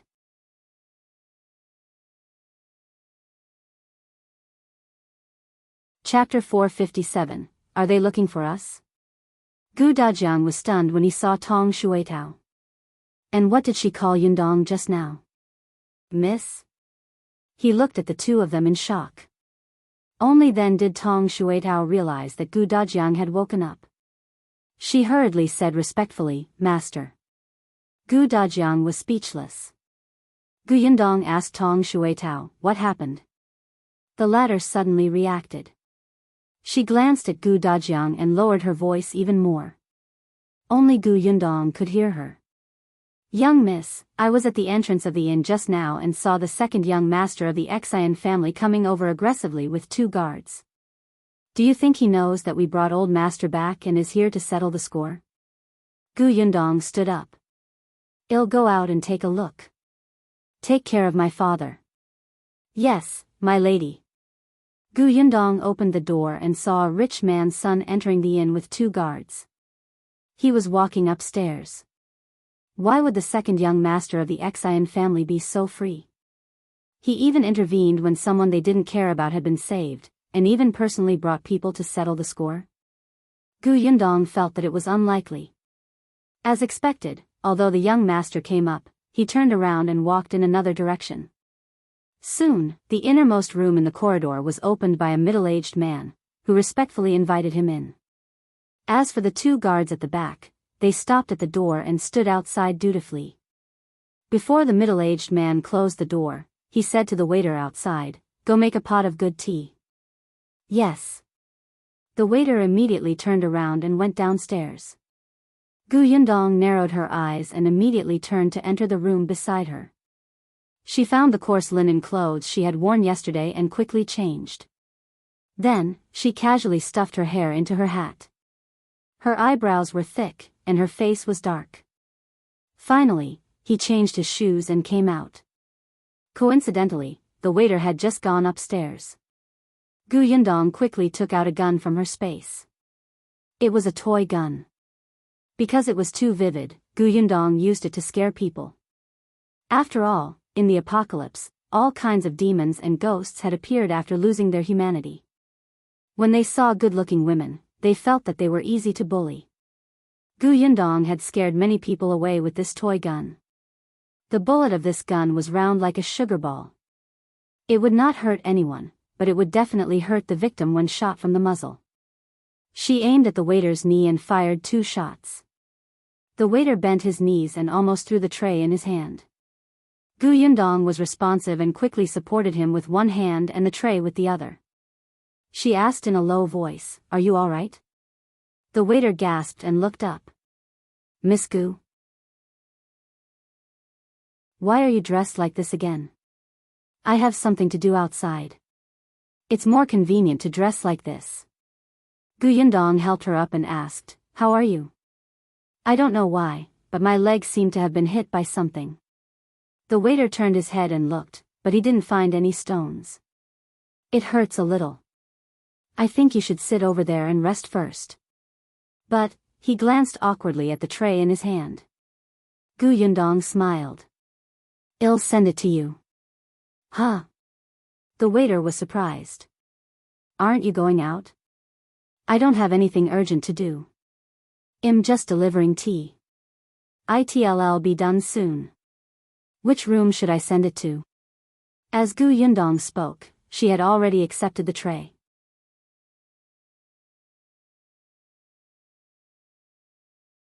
Chapter 458, Secret Recording. The waiter subconsciously pointed to the innermost room. Gu Yundong nodded. "All right, I'll do it. You've been helping me run errands for the past 2 days. Take it as my thanks."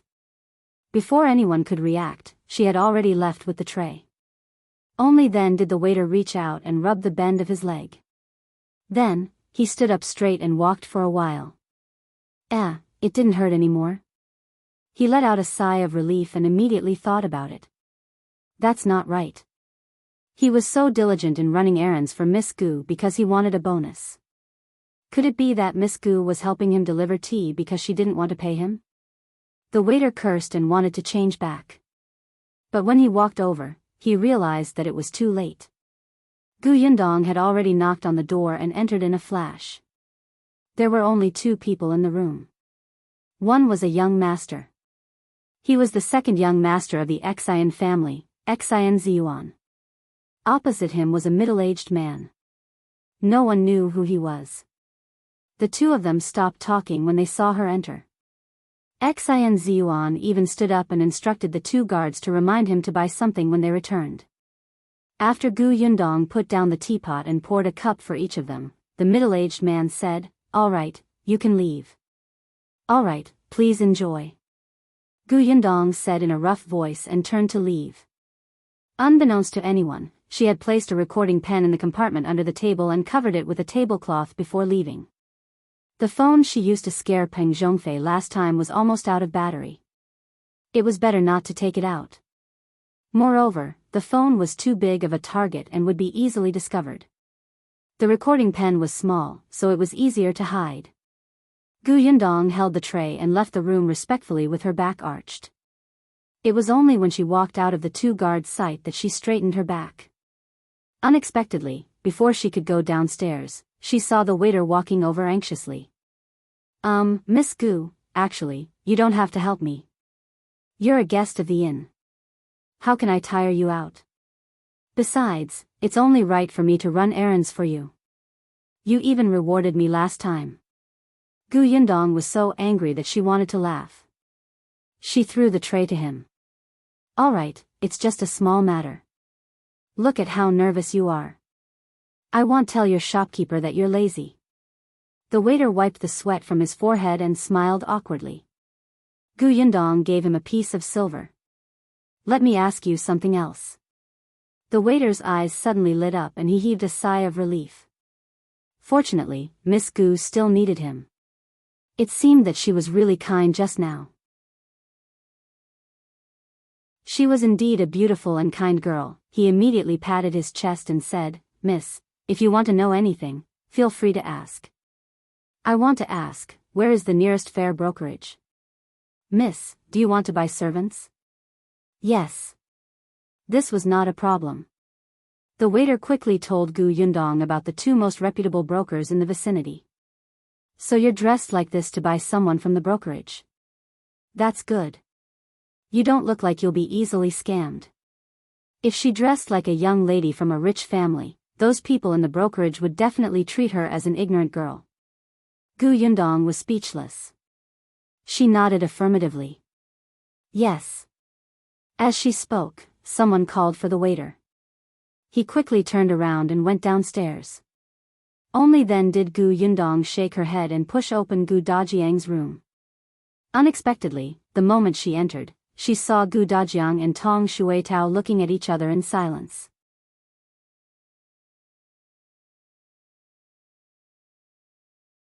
Chapter 459. Fatherly Love. Gu Yundong closed the door and asked curiously, "What's wrong?" Tong Shuitao shrank her neck and looked a little guilty.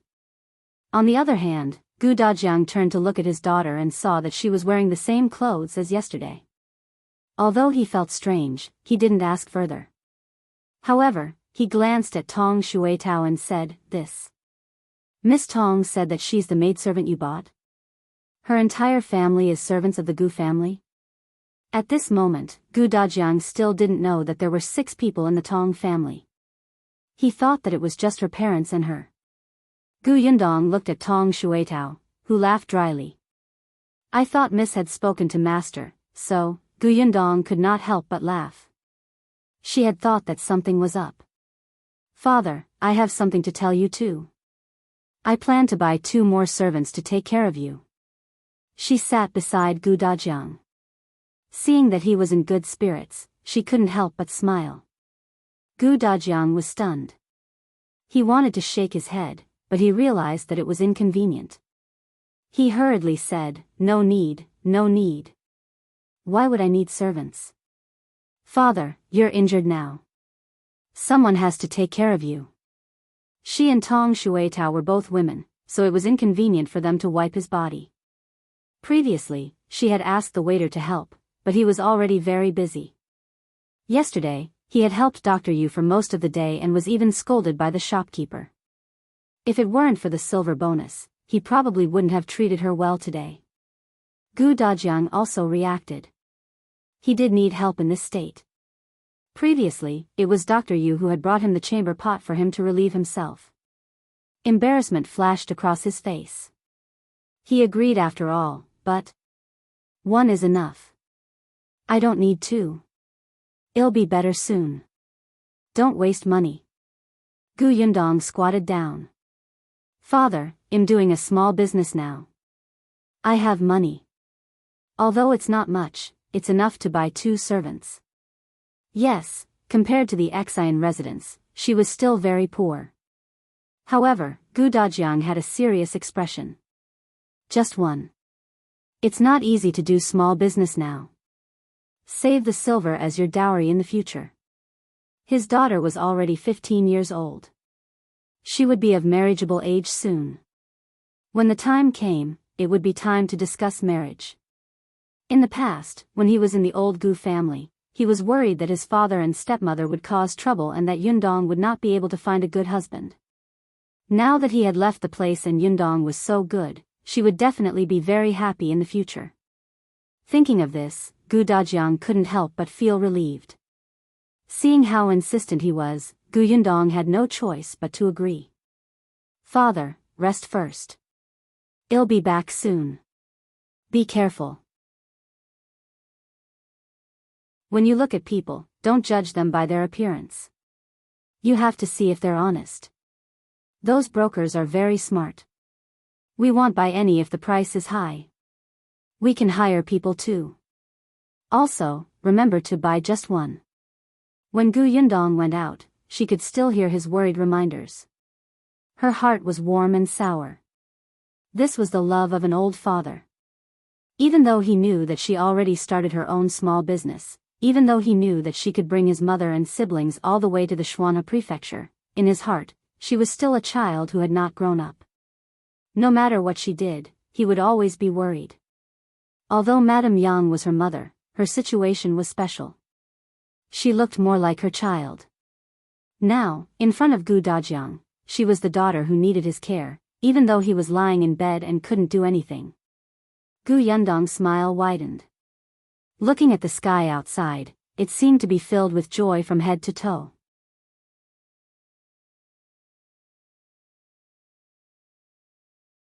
Chapter 460, Xue Rong. When they arrived at the brokerage, Gu Yundong looked for the broker that the waiter had introduced. Hearing that she only planned to buy one person, the broker was still smiling and her attitude was exceptionally enthusiastic. Miss, are you planning to buy a man or a woman? What's the age requirement? Is there any taboo? Gu Yundong did not speak in a rough voice. It was too tiring. She had changed into men's clothes purely to deliver tea to the second young master of the Xian family. Now that she spoke, her voice was delicate and tender. The broker immediately recognized her gender. Gu Yundong sat in the reception room and took a sip of tea before saying, I want a man. He must be agile, honest, and strong. There's no taboo. All right, wait a moment, Mississippi. The broker smiled and went out. After a while, she brought a row of men in. This prefectural city was different from the county city. There were many people. Gu Yundong raised her head and listened to the broker's introduction. This one used to be a stable driver. The previous owner thought that his driving was unsteady, so he sold him. This person is selling himself. He escaped from the Yongning Prefecture previously and was arranged to live in a remote village when he settled down. He really can't survive. The broker described the experiences one by one, but Gu Yundong was not satisfied with them all. She was looking for someone to take care of Gu Dajiang's recuperation. Most men were careless, especially these people. Although they looked honest, they were also clumsy. Not only would they not do their job well, but they would also worsen her father's condition. Seeing that she was dissatisfied, the broker immediately waved her hand and let these people leave. Miss, what are you planning to do with the servant? To take care of a patient. After thinking for a while, Yundong added, it's best if they have such an experience or used to be an apprentice in the medical hall and pharmacy. Do you have any? The broker was stunned for a moment. She thought for a moment and said, there is one. This person's original young master's body was weak all year round. He had served the young master for a few years and is a meticulous person. However, that young master's condition worsened once and he was in danger. His mother said that these servants didn't serve him well and killed 2 of them. The rest were sold. Yundong raised his eyebrows. From the meaning of her words, the servants were innocent victims who took the blame. She nodded. Tell the man to come. I'll take a look. The broker quickly brought him over. He was a man in his early 20s and looked very thin and weak. There was no expression on his face. Yundong asked him a few questions, but he tried his best to make it clear with the least amount of words. Yundong was pleasantly surprised. Although this person was taciturn, he spoke clearly and was very organized. Moreover, he was very clear about the things to take note of when taking care of a patient. Although he was thin, he was quite strong. Then. The broker's face lit up. All right, then I'll prepare the contract for you now. She was actually relieved. This person was not easy to sell. It was mainly because everyone felt that it was very unlucky that the guy had served a patient who did not end well. He had been in the brokerage for a few months, but he had not been sold. The man was also a little surprised, but he quickly calmed down. Yundong waited until they left the brokerage before asking with interest, your name is Xue Rong, right? Who was your previous master? Xue Rong paused for a moment and answered simply, Xian family. Yundong stopped in her tracks. The Xian family? Was it the Xian family that she knew about?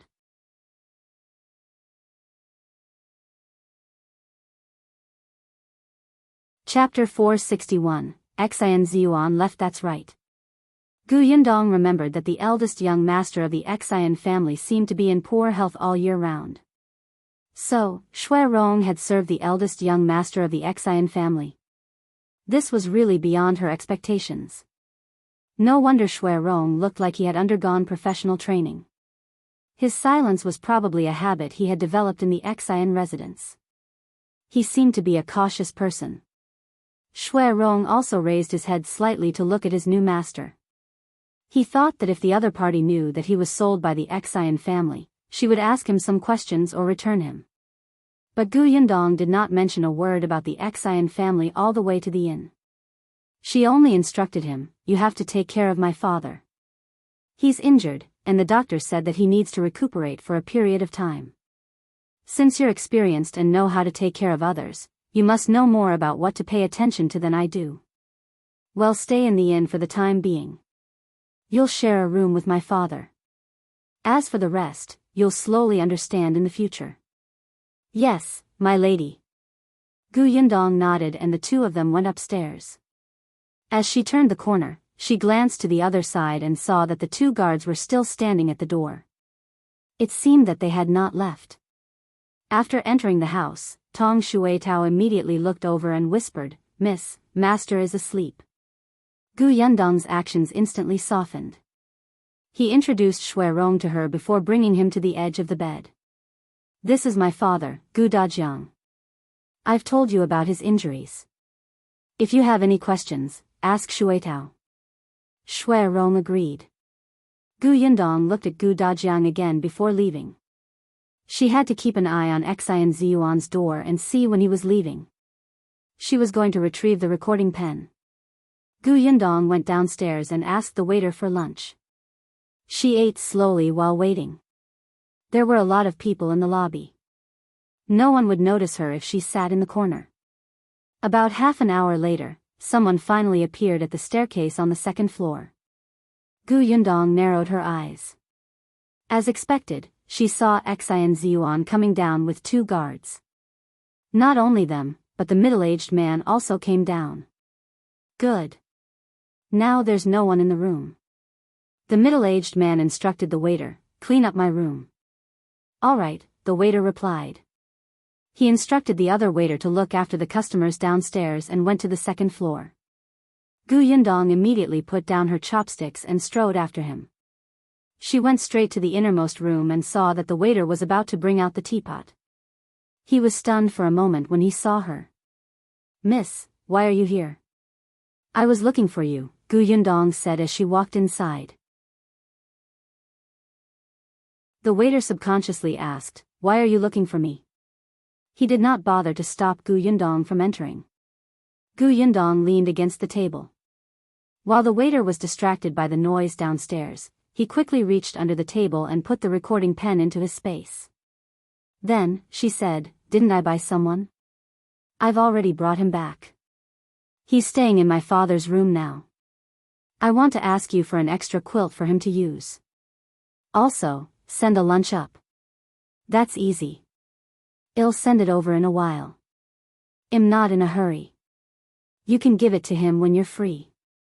With that, Gu Yundong left with a smile.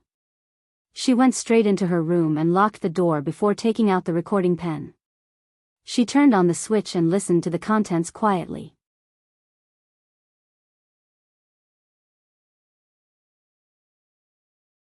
Chapter 462, Abnormal Eldest Young Master. At first, there were some rustling sounds, but soon, the middle-aged man's voice sounded.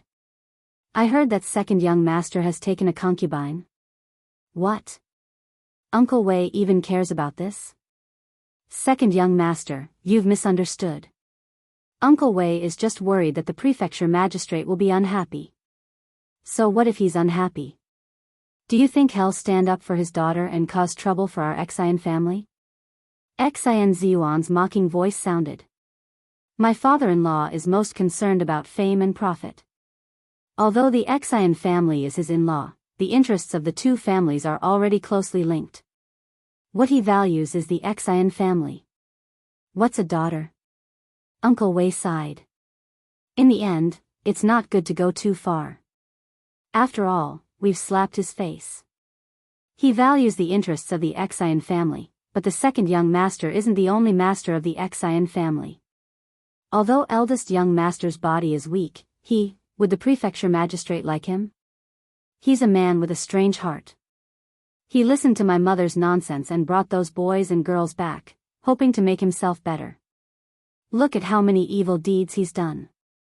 His hands are stained with so much blood. He's much more disgusting than me. The prefecture magistrate must hate him. Otherwise, why would he marry his daughter to me?" Gu Yundong suddenly stood up and almost knocked over the stool behind her. She gripped the recording pen in her hand tightly. What did Xie and Zhiyuan just say? Boys and girls? Stained with blood? This eldest young master and that madam were actually not good people. These people from the Xian family were simply a nest of dirty rats.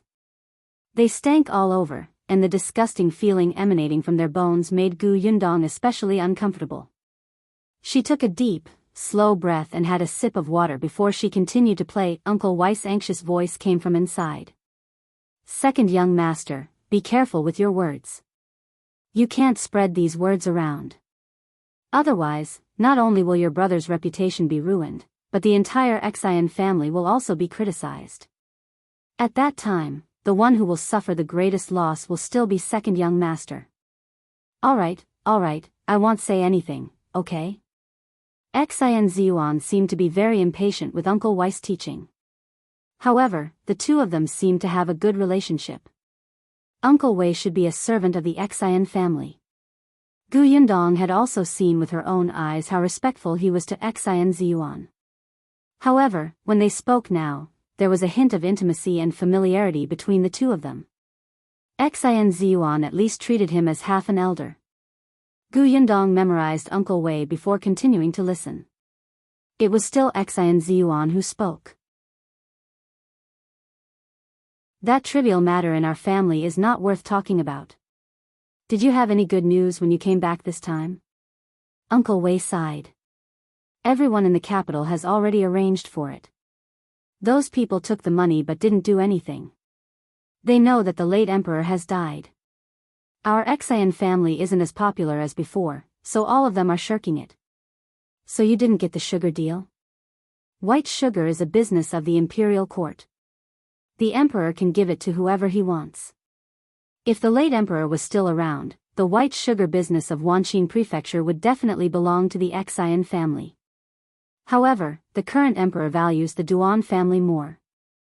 The Duan family's momentum has not decreased in the past 2 years. If our Xian family did not have a good relationship with the prefecture magistrate, we would probably be trampled under the feet of the Duan family. However, the officials of the Xian family who were on good terms with the capital in the past are not related to the white sugar business. Moreover, the production of white sugar is limited. Every prefectural city won't obtain much. Xian Zhiyuan seemed to have stood up. Then should we give up on the sugar business? Not really. Actually, I also heard another piece of news this time. What?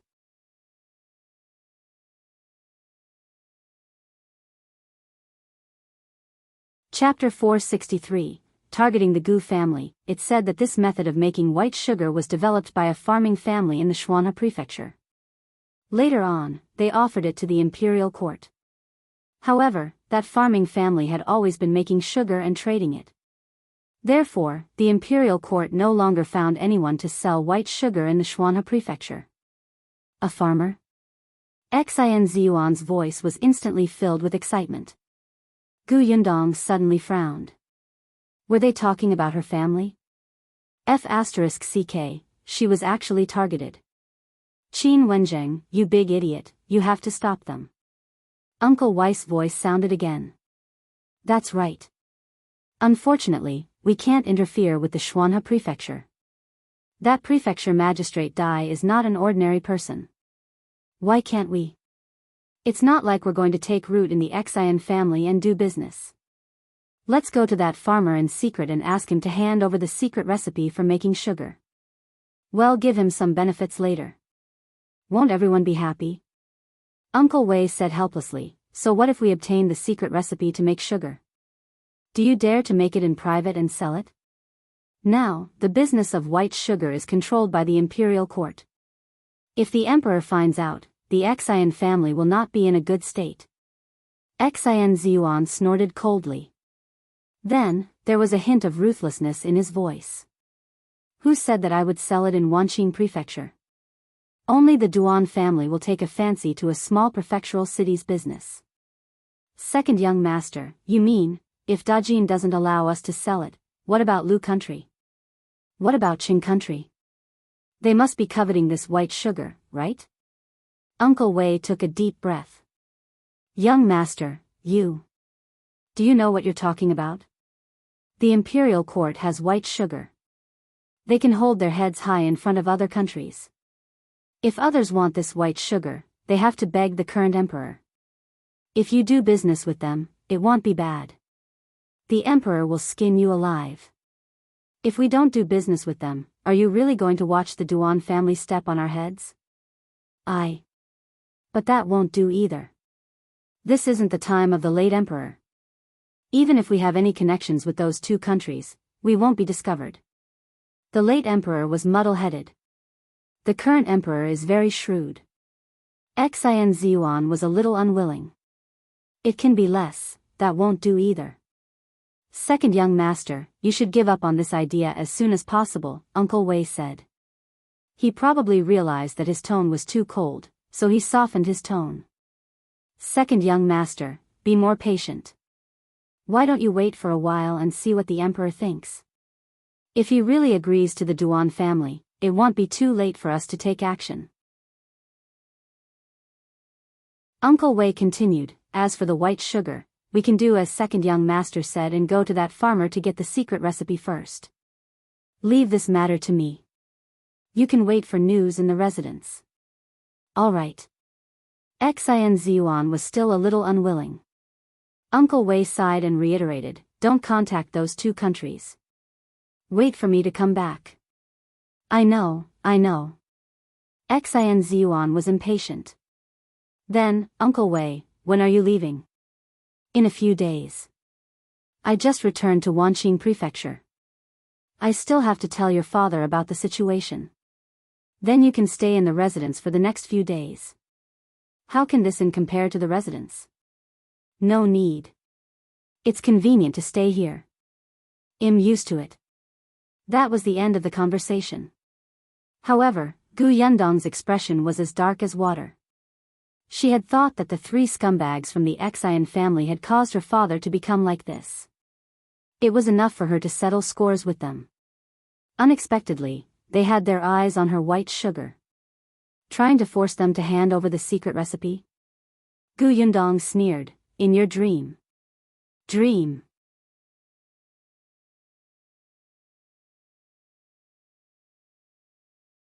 Chapter 464, Writing a Letter. Xin family.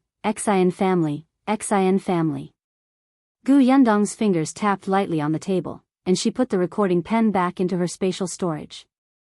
She would definitely not let the Xin family off. After all, even if she did not mind, the Xin family would still force her to hand over the secret recipe of the white sugar. Thus, she might as well make the first move. It was just that Gu Yundong was only a little farm girl in Yongfu village who had yet to reach adulthood. She only had more than 100 acres of land and a workshop. Compared to her, the Xin family was a colossus. Fortunately, the Xin family was courting death. Gu Yundong sneered. She took out a brush, ink, paper, and inkstone and began to write a letter in detail. In the letter to Qingyuan, not only did she say that the Xin family and the Wanqing family were colluding, but she also said that many young masters of the Xin family were looking for boys and girls. Of course, the most important thing was that the Xin family had many connections with the other two countries. She didn't mention anything about Gu Dajiang being beaten up. However, after thinking about it, she still had to talk about how the Xin family coveted her sugar and wanted to force her to hand over the secret recipe. After all, in Qin Wenzhang's heart, Gu Yundong was not a busybody. Last time, she had warned him not to implicate her family in these dangers. How long had it been? Why would he take the initiative to write to him just because he knew about the messy situation in the Xin family? After writing this, she also analyzed the benefits that the imperial court would obtain after destroying the Xin family. The Xin family was currently dissatisfied with the fact that the imperial court valued the Duan family. They might secretly play tricks. Moreover, their family was rich. Didn't the imperial court lack money? This was delivered to the door. Coupled with getting rid of evil in name, it was killing two birds with one stone. When he was done, Gu Yundong took it and blew on it to dry the handwriting. It was just that the delivery of this letter was troublesome. The relay station usually sent messages to the officials, and she did not have a messenger pigeon. The journey of the civilians to send messages was slow and unreliable. If such an important letter was lost, it would be fatal. Gu Yundong thought for a long time and suddenly stopped tapping the table. She had an idea. After folding the letter in her hand, Gu Yundong stood up and was about to leave when she realized that it was getting dark outside. Gu Yundong frowned. Just then, there was a knock on the door, followed by Tong Shuetao's voice. "Mississippi. Come in." Tong Shuetao entered with a tray. "Miss, have dinner first." Gu Yundong rubbed her temples. Unknowingly, it was already so late. It seemed that she could only go out tomorrow. She placed the letter into her spatial storage. "How's my father?" "Master woke up once and found out that you were the one who hired Brother Xue to serve him. He even asked where you were. When he found out that Miss was busy, he didn't say anything. After taking the medicine, he fell asleep again." Tong Shuetao answered as she placed the food on the table. Gu Yundong nodded. "The medicine prescribed by Dr. Yu had the effect of calming the mind and helping him sleep. Gu Dajiang needed more rest now. Moreover, she had heard from Grandpa Yu that her father worked day and night to find them and had very little time to rest. Just the day before she met him, he had snuck into the Xiyuan family and did not sleep for the entire night. Now, it was a good time for him to recuperate. After dinner, Yundong went to Dajiang's room to take a look before returning to rest. The next morning, she got up and prepared to go out with the letter she had written yesterday. Unexpectedly, as soon as she opened the door, she saw Xue Rong coming out from next door. Moreover, it seemed like he was going out.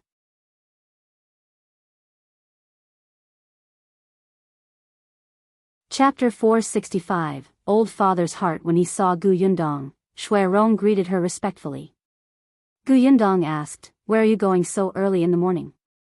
Replying to young miss, old master instructed me to go to the Yu family and bring his clothes over. Yundong waved his hand. "Don't go yet." As she spoke, she entered the house.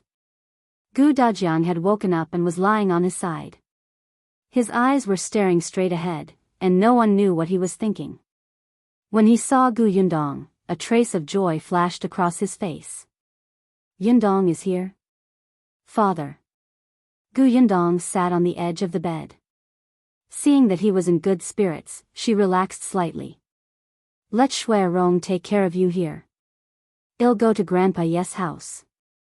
"Sai, let our Rong go." "Our Rong?" Yundong raised his eyebrows and turned to look at Xue Rong. She wouldn't have known while this person was quiet. In just half a day, he made Tong Xuetao call him Brother Xue and her father called him Our Rong. Xue Rong pursed his lips. He still looked the same, quiet and obedient. Yundong smiled and turned to Dajiang. "Father, I originally planned to go to Grandpa Yes' house. I happen to have something to ask him for help with. Besides, they took good care of you some time ago. Logically speaking, I should go over personally to thank them." "Yes, you should indeed thank them," Dajiang agreed. Then, he frowned. "But you don't know that the people living near the Yu family are very messy. It's not safe for a girl like you to go over. How about this? Let our Rong accompany you. I'm already much better today. It's fine without him taking care of me." "Father, I can go alone." "No, I'm worried." "Why don't you let our Rong accompany you? Or let our Rong go on your behalf?" Yundong choked. Along the way, she had always made her own decisions. But now, facing her father who cared about her, there were some things that she could not refuse. Sighing, Yundong could only nod. "All right, I'll get Xue Rong to accompany me." Dajiang revealed a smile. "It's a pity that father is injured. Otherwise, father would have accompanied you. I may not be back in a while." To ease her father, Yundong could only bring Xue Rong along. Before leaving, he instructed Tong Xuetao to take care of her father. In a while, Dr. Yu would come over to change his bandage.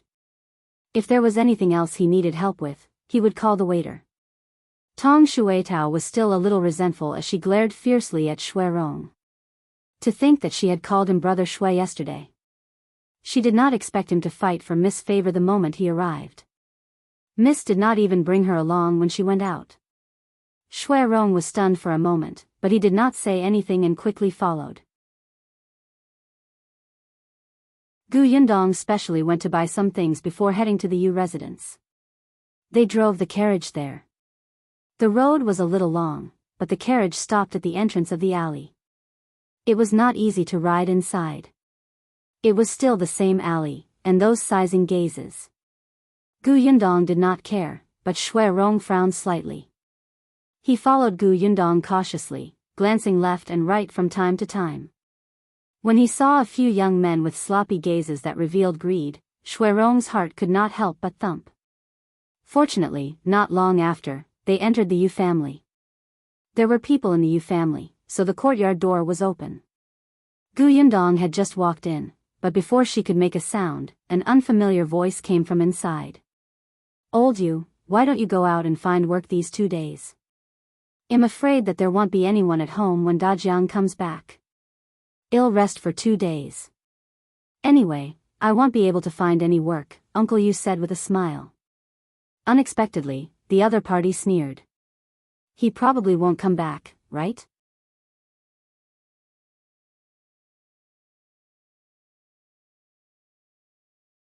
Chapter 466. Grandpa Zhang next door. Grandpa Yu was unhappy. What do you mean? Didn't you say that his daughter came looking for him? She's quite rich. The person who came the afternoon before yesterday was his daughter's maidservant, right? She even used a maidservant. Dajiang must have followed his daughter to enjoy life. How could he still remember his poor friend here? Don't talk nonsense. How am I spouting nonsense? Otherwise, why didn't Dajiang come to see you after a few days? He might be enjoying himself now and have long forgotten about your family. You're the only one who's still waiting at home. Grandpa Yes' voice was filled with anger. I know Dajiang better than you. He must have been delayed by something. Don't spout nonsense here. I'm busy. Go back to your house. Hey, why are you, Grandpa Yu, are you home? Yundong suddenly shouted. Grandpa Yu was stunned.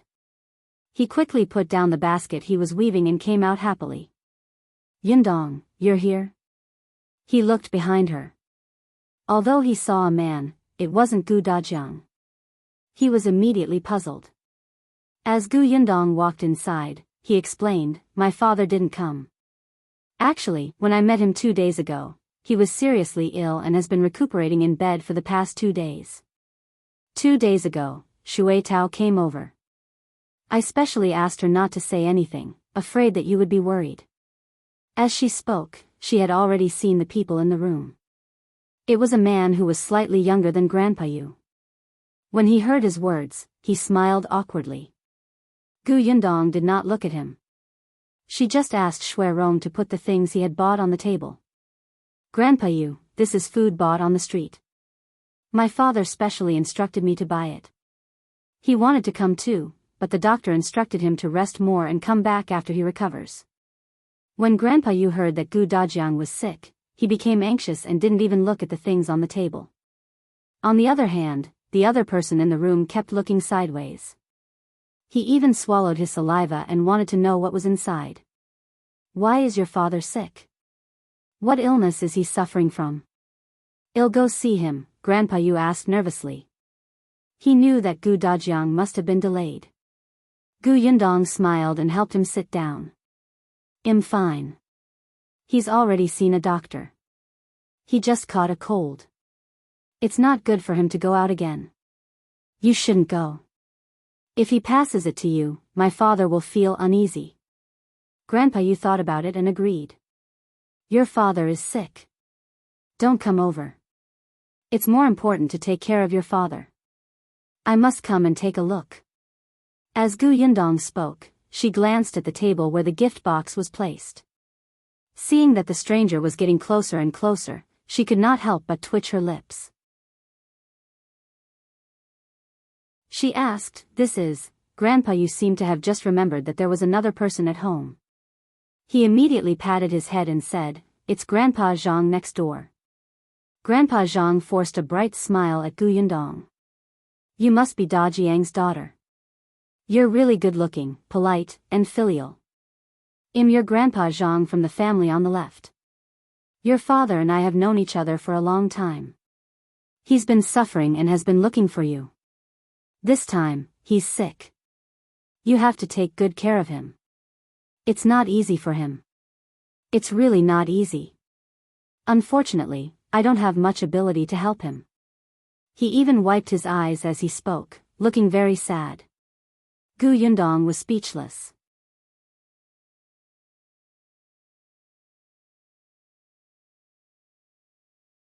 Chapter 467, Box with a secret compartment. You've got quite a lot of drama. Grandpa Yu could not stand it anymore. He waved his hand and chased him away. All right. This has nothing to do with you. Hurry up and go home. Your grandson will come looking for you later. Grandpa Zhang let out a sigh and refused to leave. I'm talking to him. Why don't you know any etiquette? How can you chase a guest out? I haven't forgotten what you said just now. Why don't I have a good talk with the Gu family's girl? Grandpa Zhang immediately fell silent and snorted. Seriously, if you want to leave, so be it. You're too much. With that, she hurriedly left. Grandpa Yu closed the courtyard door and blocked the view outside. He then came back to greet Gu Yundong. Come, come. Yundong, take a seat first. He poured 2 glasses of water for her. Why did you bring anything? These things are expensive. Grandpa Yu, I hope you don't mind, Gu Yundong said politely. Then, he changed the topic and said in a low voice, actually, I came today to ask for your help with something. Tell me. As long as I can help, it'll definitely help. Grandpa Yu, do you know any carpenters?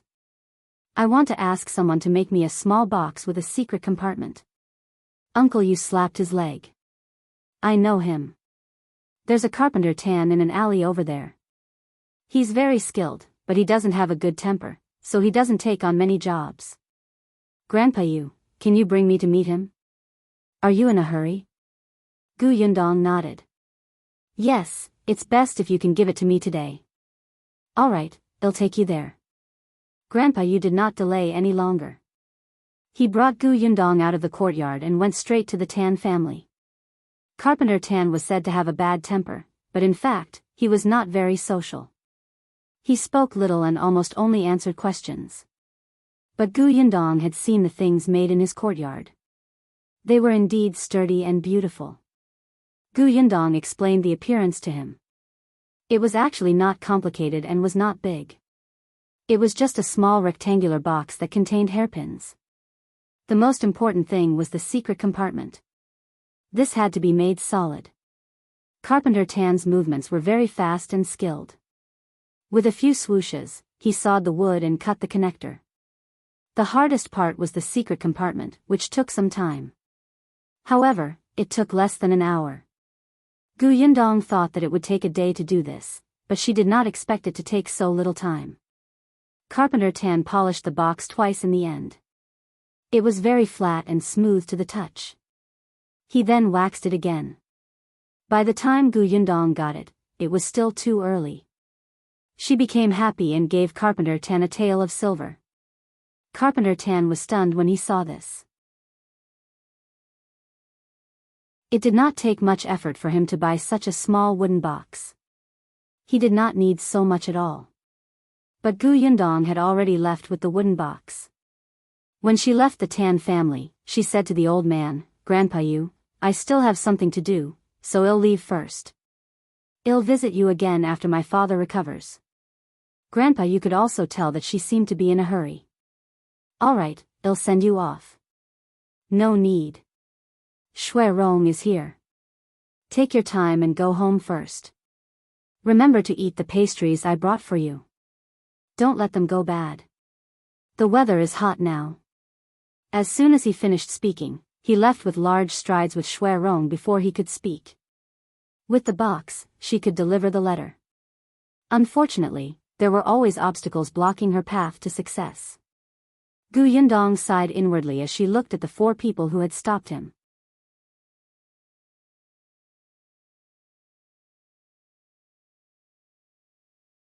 Chapter 468, Eldest Miss is so powerful. Xue Rong's expression suddenly tensed up.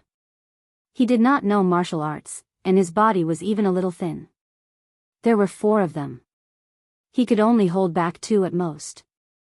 If he had known earlier, he would not have kept quiet but let Grandpa Yu send them off. The 4 of them had already surrounded them. Miss, don't be afraid. We just want money. Look at how hard our lives are. Give us some money and buy peace. Isn't it good for everyone to live in harmony? Xue Rong was already prepared for battle. He whispered to Gu Yundong without looking back, Miss, I'll hold them back later. Run quickly. This side is close to the Yu family. Run towards the Yu family. Gu Yundong held his forehead and laughed. She patted Xue Rong's shoulder and looked at the 4 of them. I have something urgent to attend to. It's better if you don't block my way.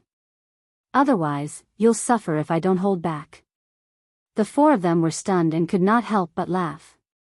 "Miss, you're scaring us." Gu Yundong sighed.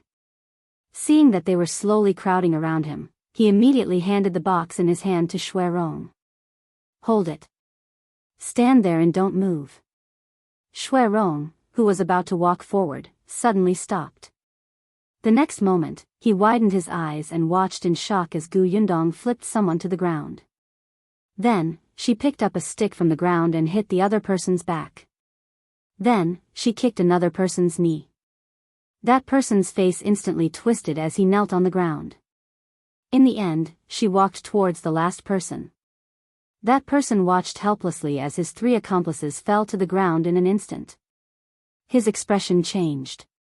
He looked in horror at Gu Yundong, whose hair was not even messy. "Ah!" he screamed and turned to run. Gu Yundong sneered and threw away the stick in his hand. She patted her dress and tidied her clothes. She walked back to Xue Rong's side, took the box, and strode out of the alley. Xue Rong was still standing on the spot, suspecting that there was something wrong with his eyes. How was this possible? Miss was alone, weak, wearing a dress that got in the way.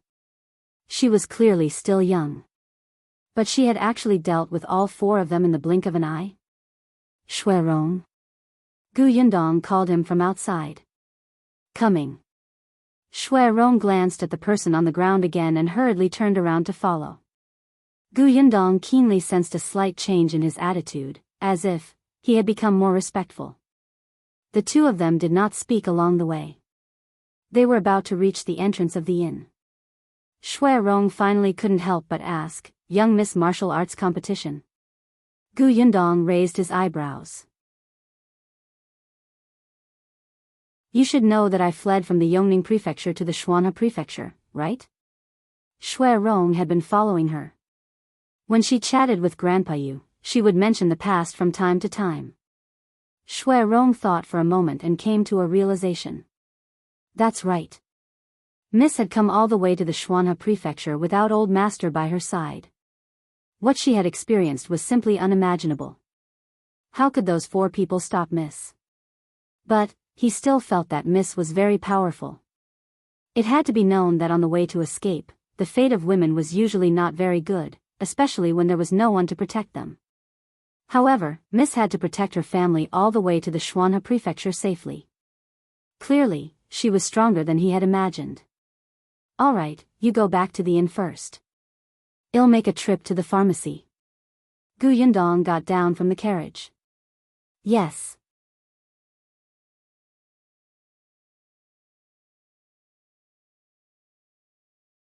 Chapter 469. This is a life-saving thing. Gu Yundong went to the pharmacy next door and grabbed a few herbs. Then, she found an empty place and wrapped the letter for Qin Wenjing with oil paper in 2 layers before placing it in the secret compartment of the box that she had just made. She took a hairpin and placed it in the box before covering it. Then, she took the medicine bag and box to an escort company not far away. She went straight to the escort in charge.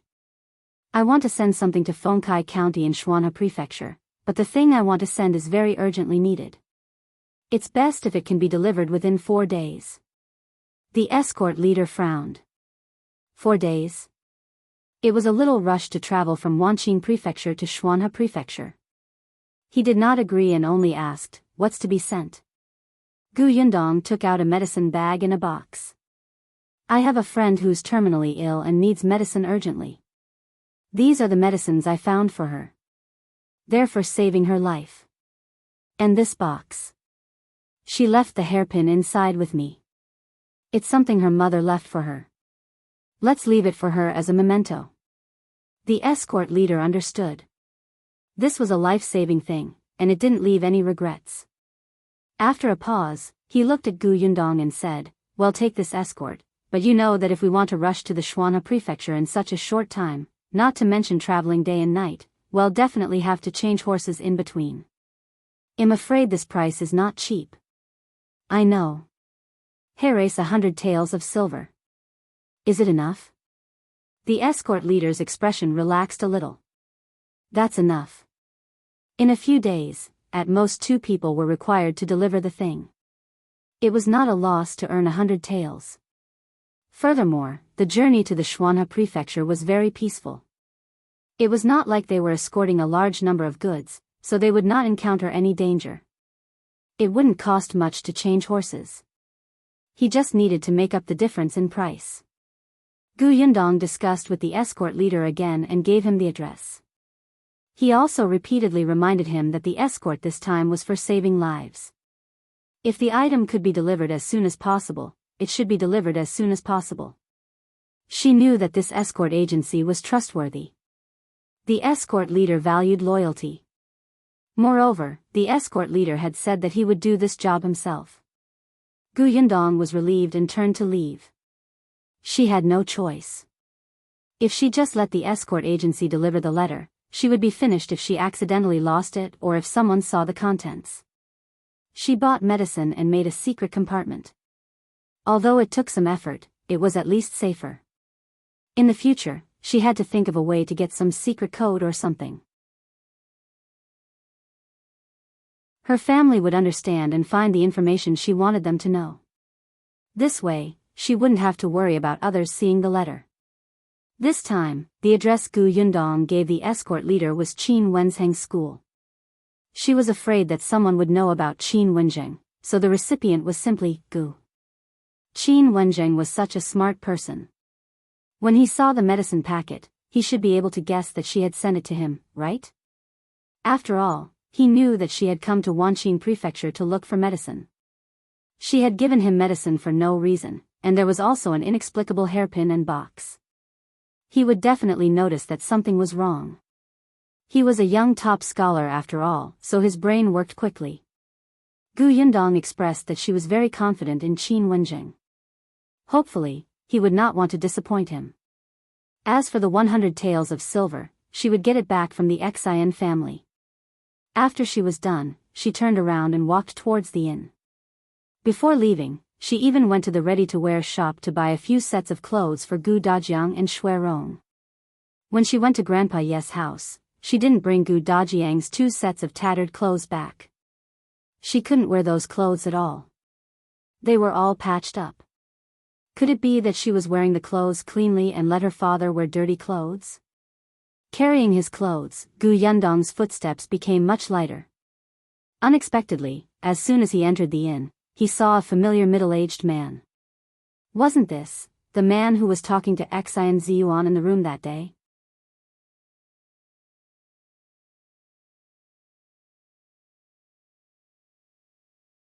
Chapter 470. So powerful. Yundong remembered that he said that he would personally make a trip to the Xuanhe Prefecture in a few days to look for the farmer who made white sugar. If you want to go, you have to be able to do it. As the middle-aged man walked upstairs, Yundong had already found an angle and walked behind a potted plant in the corner. There was no one there. She was holding the toy gun. Just as the man Xie and Zhiyuan called Uncle Wei was about to walk up the last step, she instantly hit his leg. Uncle Wei felt a sharp pain in his legs and fell to the side uncontrollably. The waiter was the first to notice that something was wrong. He hurriedly shouted, "Be careful." He wanted to rush forward to support her, but it was too late. Uncle Wei wanted to grab the railing with both hands, but he couldn't. He rolled down the stairs. A customer who was about to go upstairs subconsciously stood to the side. His hands were still tightly gripping the railing as he watched him roll down. Yundong almost laughed out loud. She hurriedly covered her mouth and walked out from behind the potted plant. Uncle Wei rolled to the bottom. His face was pale and he was sweating profusely. He held his leg and cried out in pain. So powerful. She was afraid that the fall wouldn't be serious enough, and she wanted to stab him again later. The waiter hurriedly ran up, and the others in the hall also rushed forward to help. Instantly, there was a commotion below. As Yundong walked over, she searched for the 2 bullets and quickly put away the destruction evidence. Then, without even looking at Uncle Wei, who was carried out of the door, she went upstairs. Tong Shuitao came out and asked curiously, "Miss, you're back. What happened downstairs? It's so noisy." "Oh, someone accidentally rolled down the stairs." Be careful when you take the stairs next time. Of course, my lady. Gu Yundong entered the room. Gu Dajiang was still awake and Xue Rong was serving him porridge. I'll do it. Gu Yundong placed the clothes on the table, took the porridge bowl, and personally fed it to Gu Dajiang. Father, how do you feel today? Much better. Doctor, you said that you gave him a lot of money. He used the best medicine, and it doesn't hurt much when I turn my body now. Seriously, if you have some money, just save for yourself in the future. There's no need to use the best medicine. Won't I recover after a few more days? Gu Yundong fed him a mouthful. Father, don't you want to get better as soon as possible and go back to see mother and brother and sister? Gu Dajiang immediately stopped talking. He just opened his mouth and obediently finished the porridge. Then, she leaned against the folded blanket and sighed softly. I wonder how they are now. Yundong, tell me about the situation at home. I'm very concerned. Okay. In the past 2 days, Gu Dajiang had either been sleeping and recuperating while Gu Yundong had been busy with other things. They really hadn't sat down properly to talk about family matters. Gu Yundong took a fan from the side and fanned him. The weather was already hot, and Gu Dajiang's wound was drenched in sweat. Mother has always been thinking about father. She has dreamed of you several times. Moreover, mother's illness has a high chance of being cured. We found an imperial physician who gave mother an acupuncture session.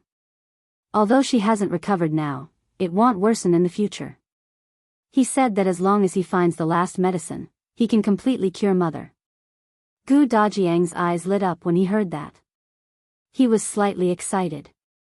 Really? Of course it's true. Actually, I came to Wanqing Prefecture this time to look for that medicine.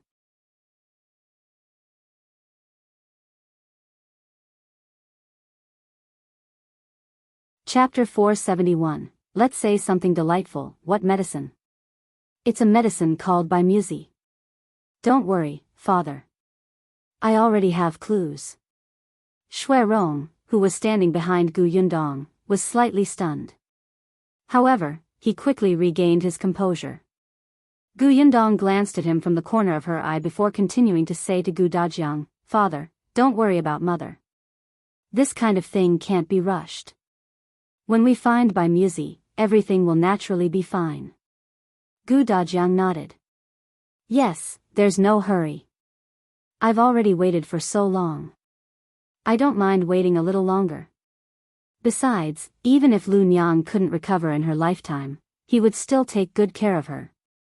Gu Yundong saw that he was a little sad and immediately changed the topic. On the other hand, Yunshu is much more lively now. He's already in school. Gu Dajiang immediately said in surprise, he went to study. That's right. His master used to be the top scholar. The students he took in were all of good character. He was the youngest among his classmates. Everyone took good care of him. Now, he's so happy that he forgets about home. The smile on Gu Dajiang's face widened. The joy on his face was obvious. Good, good. Yunshu is starting to read and write. He even took the top scholar as his master. This is something that many people don't even dare to think about. He will definitely be promising in the future. Gu Dajiang had thought that no matter how much his family objected, he would definitely send Yunshu to school when Yunshu was grown. He had already been destroyed by the Gu family. He would never allow Yunshu, who was also talented, to be mediocre for the rest of his life. Only by studying for the imperial examination and leaving the Gu village would his future be bright. However, he did not expect that after Lu Nyang injured her head, he could not split up. Then, they encountered a famine. The family fled their hometown. Fortunately, Yunshu still went to school when he was in his initiation year. This was all thanks to Yundong. His daughter was more capable than him. What about Yunka? Gu Dajiang was most worried about her. She was too young. When she was still in the Gu family, she couldn't even walk steadily because she didn't eat well or receive good care. She had been unconscious most of the time during their escape. He often had the illusion that she was not even breathing. He was terrified. Kiki. Gu Yundong laughed. She's a little foodie now. She can eat anything. Yunshu calls her a fat chick. It makes her so angry that she keeps saying that she doesn't want her brother anymore. But once Yunshu goes to school, she gets anxious when she doesn't see her brother for a day. Every day when she goes home, she's the first to run out to welcome him. Gu Dajiang laughed when he heard that. Yundong's words were like a painting. In the painting, there was Lu Niang and his 3 children. The family was happy, warm, and blissful. He could not wait to recover from his injuries and go back. Gu Yundong said a lot of interesting things. But for some reason, she didn't dare to mention Shao Qingyuan. She felt that mentioning him in front of an old father who had just found his daughter would agitate him. Yes, her father was still recuperating. It was better to say something that made him happy. Gu Yundong did not say anything about Yuanji. At the mention of him, she would definitely talk about eldest Aunt Gu, who had yet to be found, and Bien Mulan, who had passed away. Gu Dajiang doted on Bien Mulan very much. If he knew that she was gone, he would probably feel terrible. Gu Yundong only mentioned interesting things until Gu Dajiang looked a little tired. Then, she let him rest and went out. Xue Rong followed him out. He pursed his lips as he looked at Gu Yundong, as if he had something to say.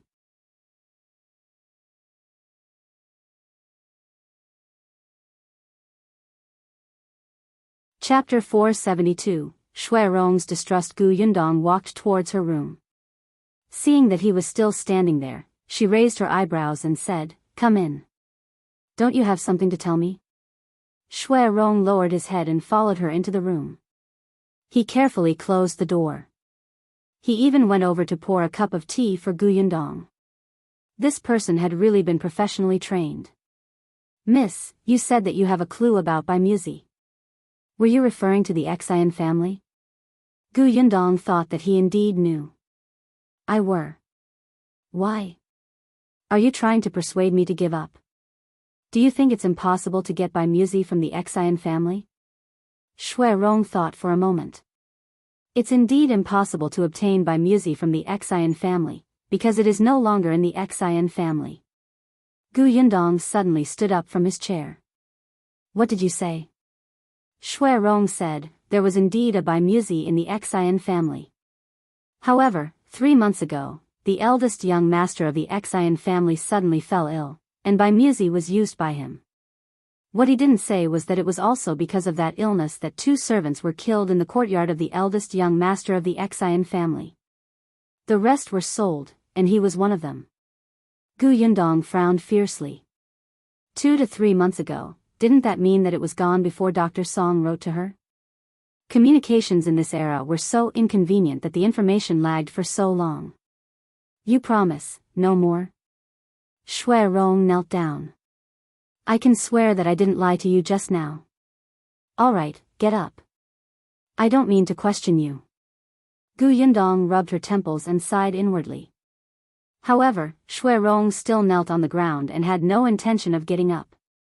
Gu Yundong frowned. "Why? Is there anything else?" "Miss, I know that old master's injury was caused by the second young master of the Xian family." Xue Rong lowered his head. "Miss, do you want to avenge old master? You don't think I can do it?" Xue Rong pursed his lips. Hearing Gu Yundong's words, his body trembled and he hesitated for a moment. He shut his mouth and did not say anything else. Gu Yundong was so angry that she almost laughed. "Xue Rong, I know that you used to serve the eldest young master of the Xian family. The Xian family is rich and has many rules. There are also many demons and monsters inside, and there are endless open and hidden conflicts. I understand that you've developed a cautious personality, but am not the Xian family. There's no need to hide anything, and you don't have to be afraid that I'll be unhappy if I hear it. I hope you can be straightforward. I won't blame you." Xue Rong was stunned for a moment before he smiled bitterly in his heart. After a long time, he nodded slightly. I don't think you can't do it, Mississippi. It's just that the Xian residence is far larger than what the outside world sees. The inside is complicated. Not only does it have the prefecture magistrate as its backer, but it also has someone in the capital and even. In short, it won't be easy for Miss to deal with second young master. Gu Yundong sneered. After saying so much, didn't he still think that she couldn't do it? Indeed, if she was alone, she would consider it carefully. After all, dealing with the Xian family was not the same as dealing with the Gu family. But didn't the Xian family want to die? She could give them a push. All right, I know what you're saying. I know what to do. Go back and take care of my father first. Xue Rong felt that Miss would not let the matter rest, but he could not say anything. In the following days, Gu Yundong focused on taking care of Gu Dajiang. It was as if he had nothing else to do other than let him recuperate. Xue Rong had a very strange feeling. Miss seemed to have given up, but she also seemed to be planning something, but she did not do anything. 6 days later, when Gu Dajiang could walk on the ground, someone came to the inn.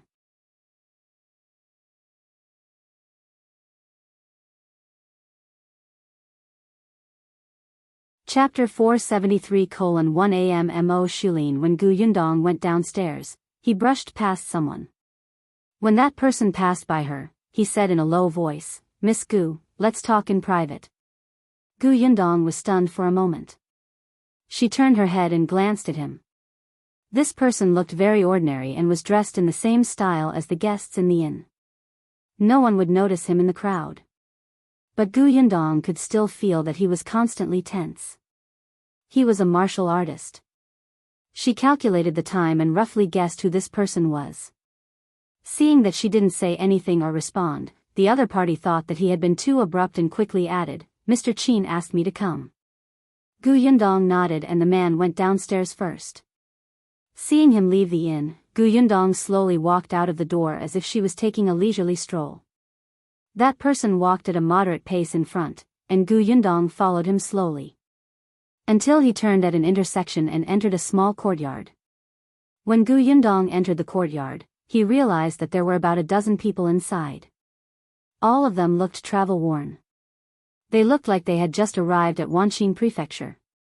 Upon seeing her enter, one of them, who seemed to be their leader, immediately stood up. "Miss Gu, Am Mo Xulin. I'm here on Lord Qin's orders to investigate the Xian family. By the way, this is from Lord Qin." He took out a letter and handed it to Gu Yundong. She opened the envelope. There were 2 full pieces of paper. Gu Yundong read it quickly, but after reading it, she immediately cursed in her heart. The content of Qin Wenzhang's letter was very simple. He said that the news sent by Gu Yundong was very timely because the emperor was intending to deal with the magistrate of Wanqing Prefecture and the Xian family. Previously, when the new emperor ascended the throne, he planted 2 trusted aides in Yongning Prefecture after the famine and Qingyuan Prefecture after the chaos. Prefecture Magistrate Dai of Shuanha Prefecture also became the new emperor's subordinate. The commotion was too great. If he wanted to touch the Prefecture Magistrate of Wanqing Prefecture who had a deep foundation, he would be a little too hasty. Especially since the Wanqing Prefecture had the Xian family. The officials and merchants colluded to control the entire Wanqing Prefecture. The emperor knew that the prefecture magistrate wasn't a good person, and he also knew that the Xian family wasn't clean. It was obvious just from how luxurious their residence was. Now that more than half a year had passed, the emperor was indeed prepared to take down Wanqing Prefecture. It could be seen from the fact that he had started to support the Duan family. However, the emperor had been collecting information on the Xian family and the magistrate. This information could not be too small. Otherwise, who knew when they would make a comeback? Just as they were looking for a breakthrough, Gu Yundong unexpectedly gave them a pleasant surprise. The Xian family was simply too daring. They actually dared to have dealings with the other 2 countries. This kind of dealings was not ordinary business dealings. Clearly, it was related to the imperial court. Actually, Qin Wenjing also knew that with the ability of the Xian family, even if they had dealings, it was only some money transactions. The Xian family was not qualified to come into contact with the center of political power. Even if they wanted to betray their country, they would not be able to do it. However, this was enough. Especially when it was related to the prefecture magistrate here, it wouldn't be an exaggeration to kill the entire family. Therefore, Qin Wenjing sent people over to prepare for a drastic reorganization. The question was, why did he want her to find a way to get incriminating evidence? Yundong wanted to slam the table. Wasn't her mission over after informing them? It was enough for her to just wait and watch the show. Why was Qin Wenjing still adding trouble for her? Yundong slammed the letter on the table and pointed at Am Mo Xulin.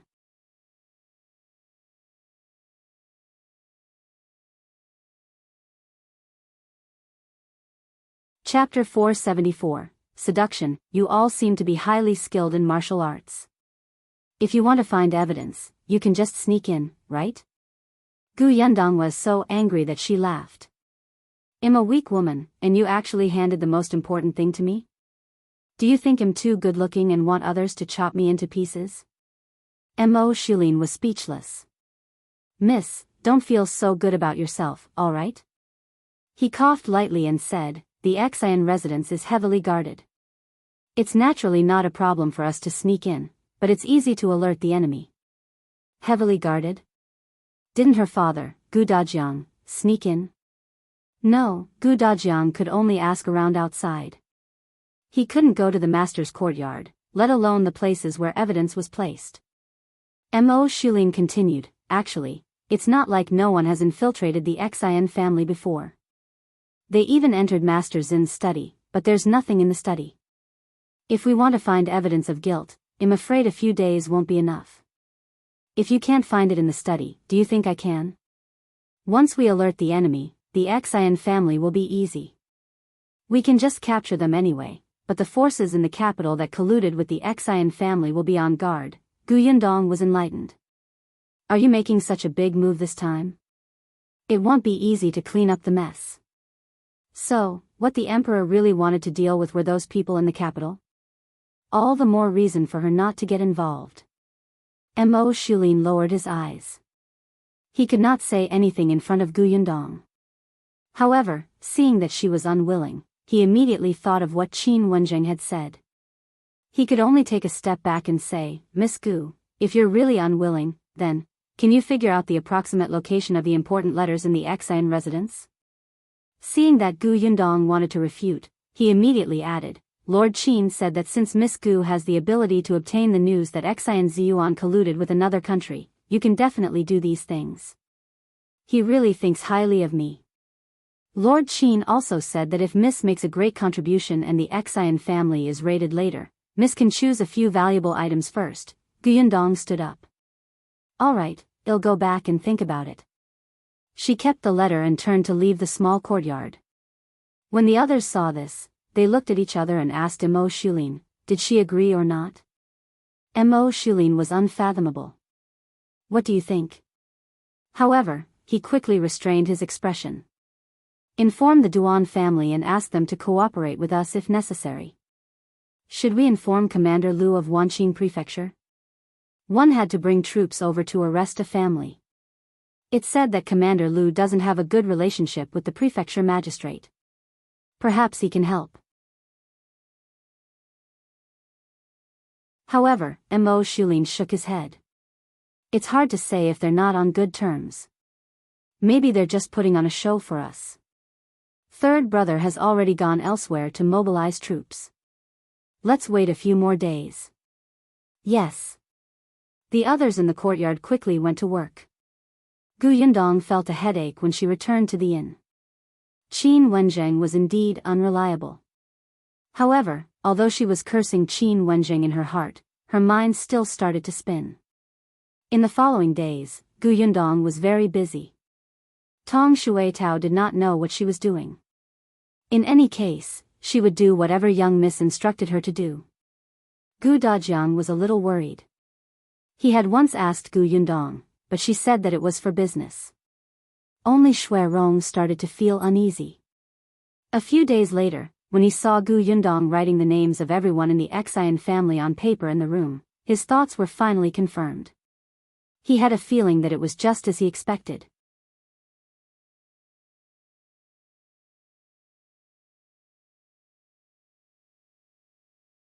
Chapter 475. Finally talking. Gu Yundong glanced at him. What's the matter? Miss, you must deal with the Xian family? Xue Rong finally exhaled and asked in a low voice, how confident are you? 90%. Gu Yundong smiled. Xue Rong looked at her in surprise and disbelief. Miss, why? Don't you believe me? You've been here for so many days, so you should know how I conduct myself. When have you seen me boast? Xue Rong paused.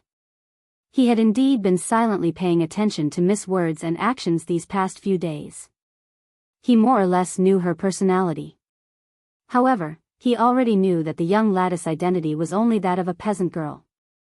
She had no power or influence against the Xian family and could not gain any advantage. 90% confident? Xue Rong suddenly thought of how busy Gu Yundong had been these past few days and how mysterious he looked. Could it be that Miss had a helper? And this helper was not an ordinary person? If that was the case. Xue Rong was slightly excited. His fingers tugged and tugged. After a long time, he seemed to have made up his mind. If Miss wants to deal with the Xian family, I can help. Gu Yundong raised her eyebrows and put down her brush. She placed the piece of paper with the names of the various masters of the Xian family aside and smiled. You're finally going to talk? Xue Rong was stunned. Finally? Gu Yundong faced him. I'm listening. Go ahead. She knew that Xue Rong definitely knew something, and it was something that others did not know. Previously, he had said that the Xian family was rich and powerful. Not only did they have people in the capital, but they even what? He did not finish his sentence, but Gu Yundong could guess that Xue Rong probably knew that the Xian family had connections beyond his country. Moreover, Xue Rong had a grudge against the Xian family. As expected, Xue Rong's expression was not good when he talked about his days in the Xian family. Miss, you know that I used to serve Eldest young master in his courtyard. 3 months ago, all the servants in Eldest young master's courtyard, except his nanny, were sold. 2 of them were beaten to death. The reason was that they didn't serve Eldest young master well and almost caused Eldest young master's illness to act up and kill him. Gu Yundong nodded. He even ate by Musi because of this. Humph, Xue Rong became slightly excited. One of the 2 servants who were beaten to death is my younger sister. Gu Yundong raised his head and looked at him in surprise. However, no one in the residence knows that. My sister and I have acknowledged each other in private. It's not easy to serve the eldest young master in his courtyard. The eldest young master is sick all year round and has a bad temper. My sister suffered a lot because of this. Although we worked in the eldest young master's courtyard, we couldn't enter the inner room to serve him usually. The eldest young master has a special guard to help him search. He took a deep breath and said, search for children. Only the nanny could enter the inner room. That day, the nanny was not around because she had something on. The eldest young master suddenly shouted in the inner room. It was Xue Rong's sister and another maidservant who ran in. In the end, they saw a girl lying on the ground with a pair of scissors in her hand. The scissors were stained with blood, and so was the eldest young master's neck. The girl must have stabbed the young master, but the girl was also killed by the young master on the spot. Xue Rong's sister was scared to death at that time. She and the other maidservant were at a loss. Only when the eldest young master looked over fiercely did the 2 of them hurriedly stop the bleeding. The eldest young master might have lost too much blood and fainted on the spot. The other maidservant was afraid. After she and Xue Rong's sister carried him to the bed, she said that she wanted to call a doctor and ran away on the spot.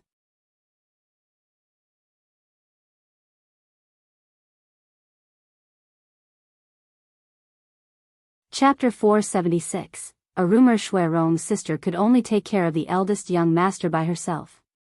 When she was bandaging eldest young master, her fingers trembled in fear and she accidentally spilled the medicinal powder on the bed.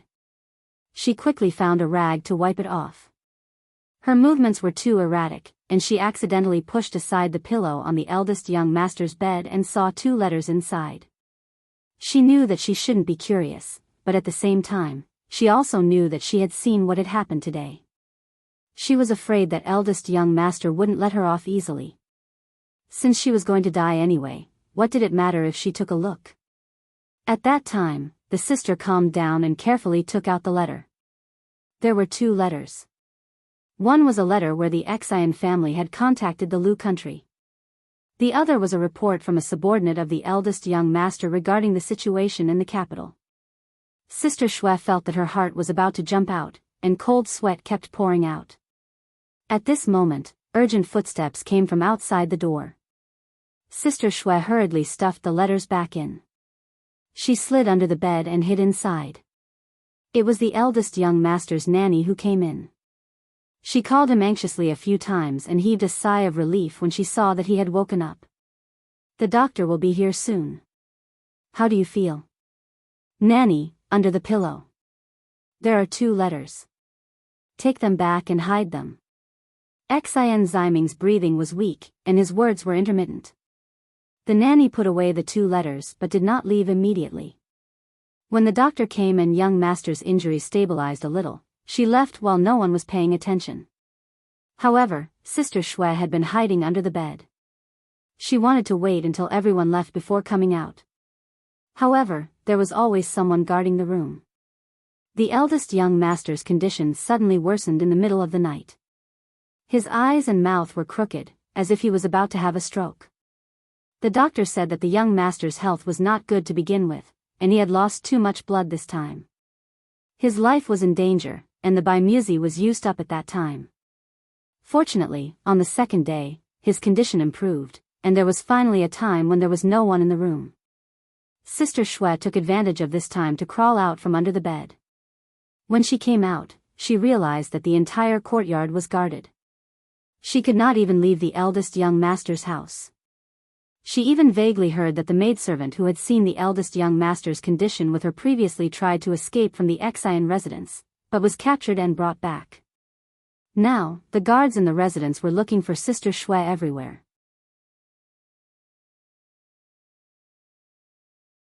Sister Xue knew that she would not be able to escape death.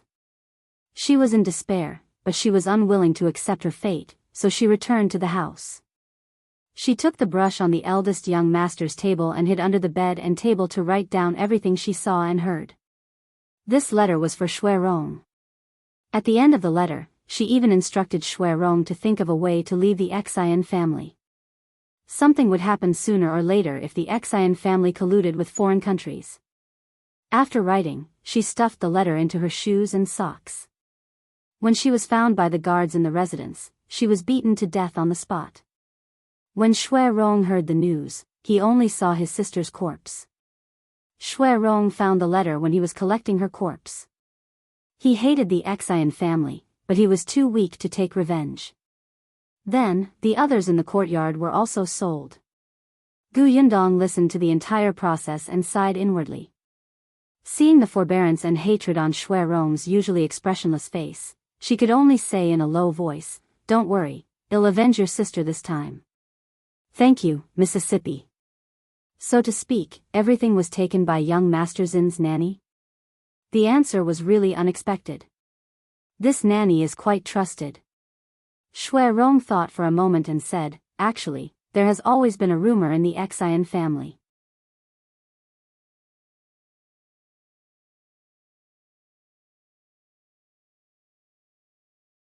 Chapter 477. The Xuyuan family has been raided. Yundong's interest was piqued. What rumor? Eldest young master's nanny is actually old Master Zin's woman. Her status is even higher than ordinary concubines. I heard that when old master was young, he went out to discuss business and brought this nanny along. Xue Rong said, although the nanny serves eldest young master, she often enters and exits old master's study with the excuse of reporting eldest young master's situation. Gu Yundong could not help but pause. This gossip was a little big. Is the nanny beautiful? Xue Rong was speechless. Wasn't Miss Focus a little off? However, he still shook his head honestly. She can't compare to master's concubines. Gu Yundong pushed a cup of tea over. All right, I know what you're talking about. Go back and take care of my father. I'm going out for a while.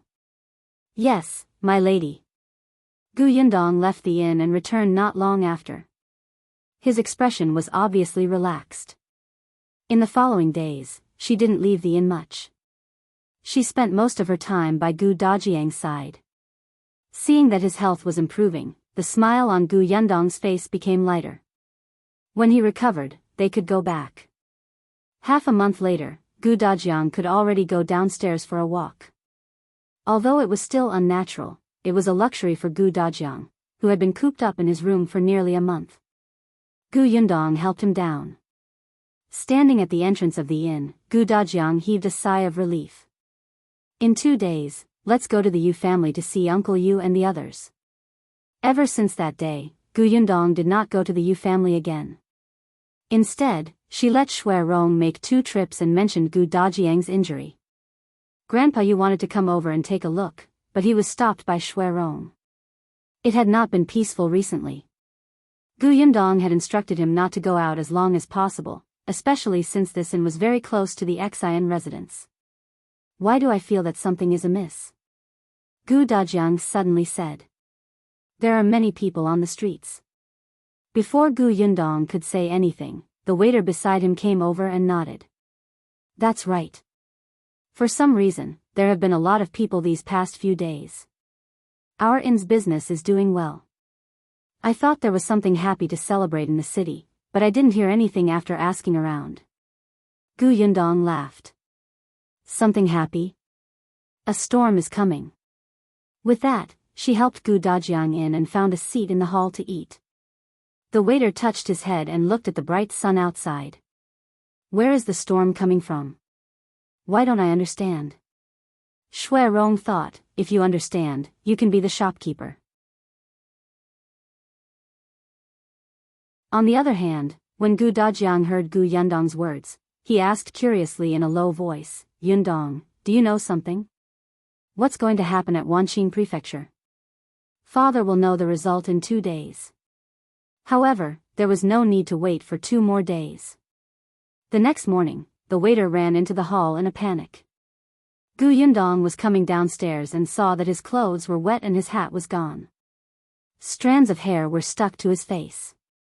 He was panting and his face was filled with fear. Moreover, at this moment, there was a loud rumble outside. A bolt of lightning struck down, accompanied by the patter of rain. As expected, the atmosphere was already appropriate. The waiter wiped his face and said in a trembling voice, Shopkeeper, the prefecture magistrate has been arrested. The Xie residence has also been raided.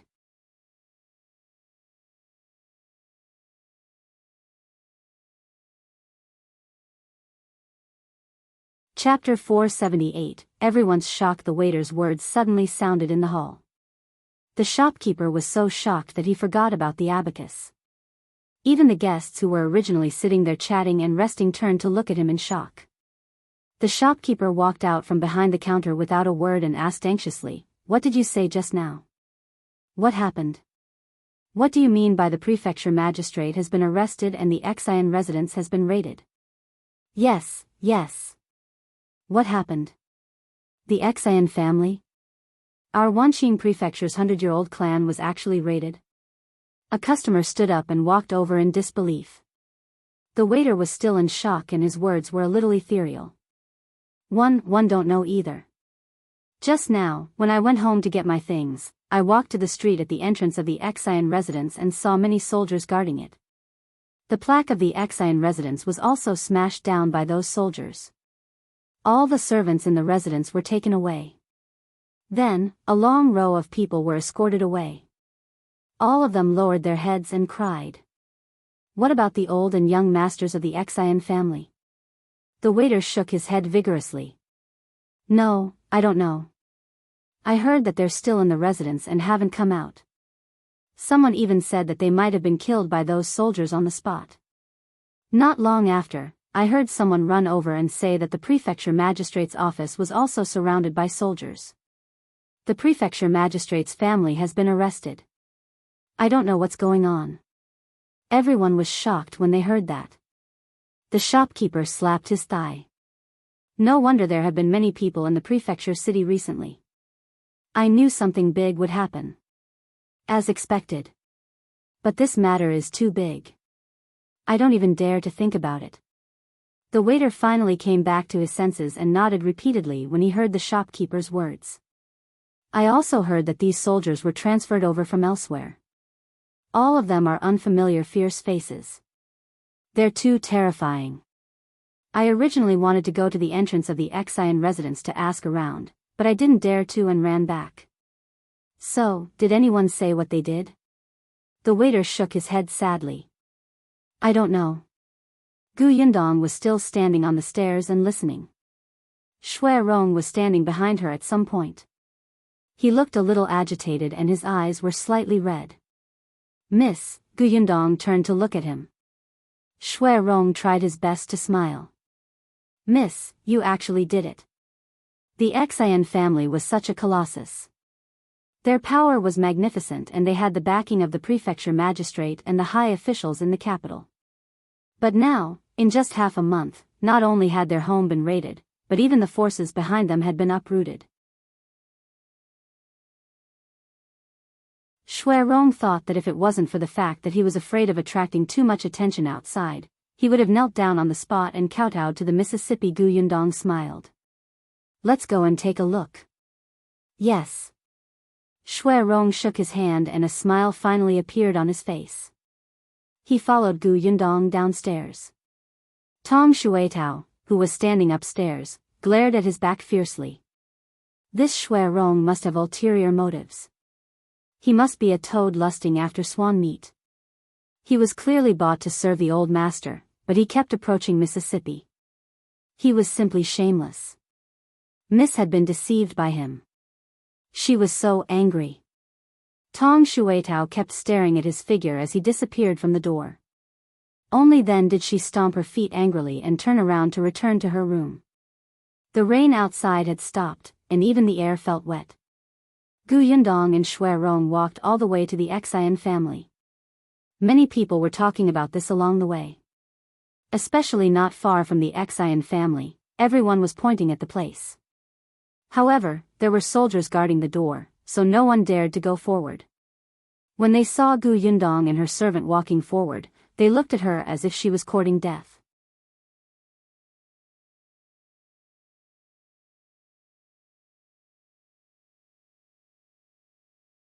Chapter 479, Old Fourth playing dead. Yundong ignored these strange gazes.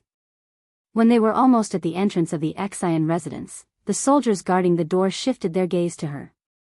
At the same time, a girl standing at the side looked at her. The girl was about the same age as her. She was dressed in silk and satin. Her skin was fair and tender, and she was beautiful. She had a refined temperament and had 2 maidservants by her side. However, she only glanced at Yundong indifferently before turning around and continuing to speak to the soldiers at the door. I'm really the Duan family's young lady. My brother is inside. If you don't believe me, you can call my eldest brother out. Before she could finish, she heard the officer's impatient voice. No means no. Wait outside.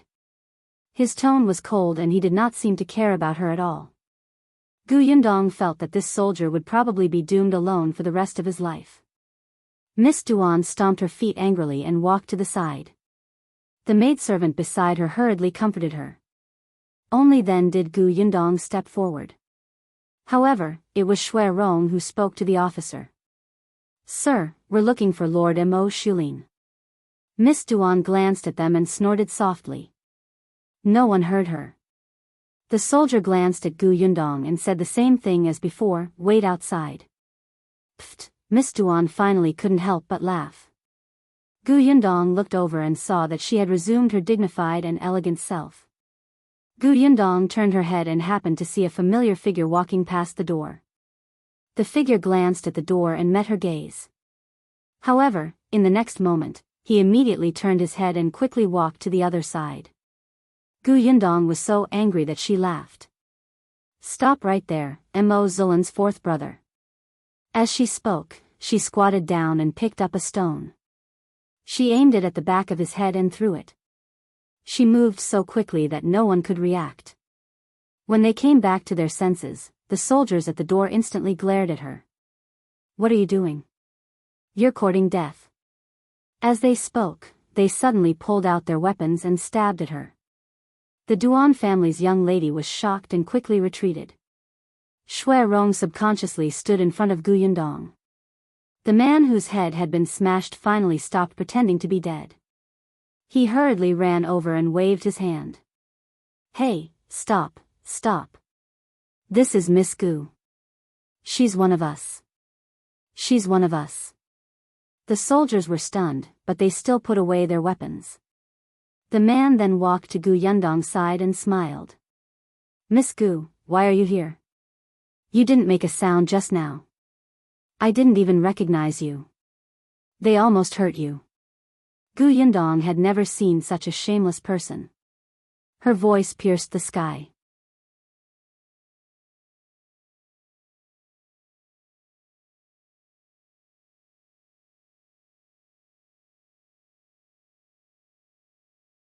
Chapter 480, a small box. This was the second time Gu Yundong had come to the Xian residence. The last time, she had entered through the back door. This time, he had walked through the main door. The scenery in front of him was completely different. The Xian family was indeed extremely extravagant. No wonder the emperor wanted to destroy it. As she admired the surrounding scenery, she spoke to Xue Rong. "Some people have black hearts. When they want me to help them, their attitude is so kind. They say that after everything is over, they will let me choose whatever I want. In the end, after using me, they turn around and pretend not to know me. They even say that I didn't make a sound and they didn't recognize me. It seems that the people I work with are blind and deaf." Xue Rong silently glanced at fourth brother, who was walking in front. The man's back was tense. However, he was secretly complaining in his heart. Why was Miss Gu's gaze so sharp? Previously, she had only seen him once in the small courtyard. She had not even spoken to him. Not only did she recognize him at a glance, but she also knew his ranking. She was simply unbelievable. Gu Yundong continued, "I've been thinking about it. I'm not familiar with certain people, and I don't know their character. Will they renege on their debt? That's why I came over early when I heard about what happened here. As expected, they actually pretended not to know me. Heh, that's amazing. Xue Rong, don't do this. You'll be beaten up easily if you do." Fourth brother finally could not stand it anymore. He quickly turned his head and smiled. "Miss Gu, I was wrong. I promise there won't be a next time. Why don't you hit me twice to vent your anger?" "No need. Just tell me where the storeroom is. I'll leave after taking what belongs to me." Gu Yundong snorted. Fourth brother's expression froze, and his footsteps finally quickened. When he arrived at the door of the warehouse, he saw Am Mo Xulin standing outside and talking to a young man. Am Mo Xulin was stunned for a moment when he saw Gu Yundong.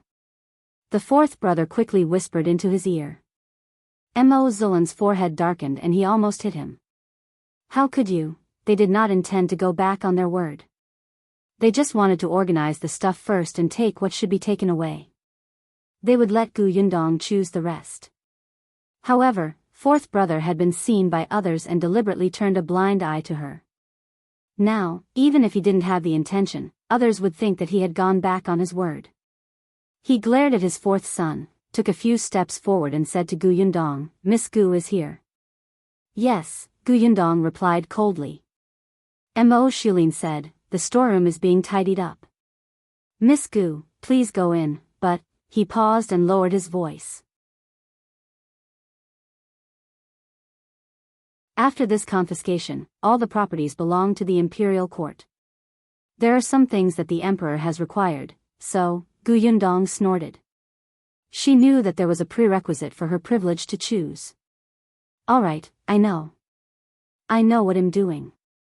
Am Mo Xulin heaved a sigh of relief and called out to fourth brother, prepare a box for Mississippi. Gu Yundong raised her eyebrows. After a while, she saw fourth brother carrying a box over. It was a small box that was 4.0 centimeters long, 20 centimeters wide, and 30 centimeters tall. So, she could only take an entire small box of things, right? TSK, they had really underestimated her. If you have the ability, come and carry an even smaller box. Gu Yundong took the small box and led Xue Rong into the storeroom with her head held high. The young man who was talking to Am Mo Xulin looked on in surprise. Where did this lady come from? Lord Am Mo was actually so polite to her. He even heard a hint of flattery. He wanted to ask, Lord Am Mo, may I know which family's daughter she is? Am Mo Xulin said, her surname is Gu. He was unwilling to say anything else. On the other hand, when fourth brother saw him, he thought of Miss Duan at the door and immediately mentioned it. Duan Xian had a headache. He apologized to Am Mo Xulin and hurried to the door.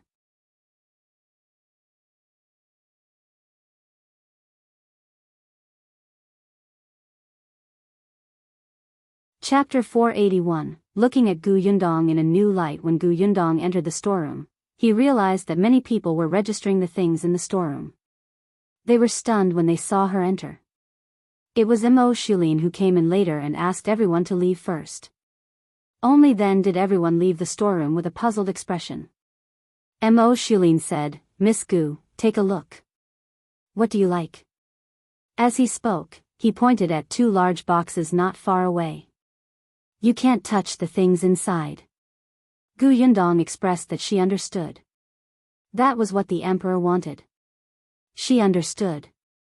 She walked forward. There was a lot of gold, silver, jewelry, antiques, calligraphy, and expensive jade artifacts in the warehouse of the Xian family. These things were all placed in large boxes that were piled up in the huge warehouse. Gu Yundong's eyes lit up when she walked closer.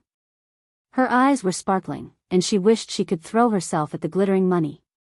The Xian family was simply too rich. They were simply so rich that it made people want to scream. Am Mo Xulin was so stingy that he only gave her a small box even though there were so many things. Her contributions were only worth the price of a small box. Gu Yundong turned around and glared at him. Am Mo Xulin touched his nose and said uncomfortably, Miss Gu, you know that the imperial court is in urgent need of money.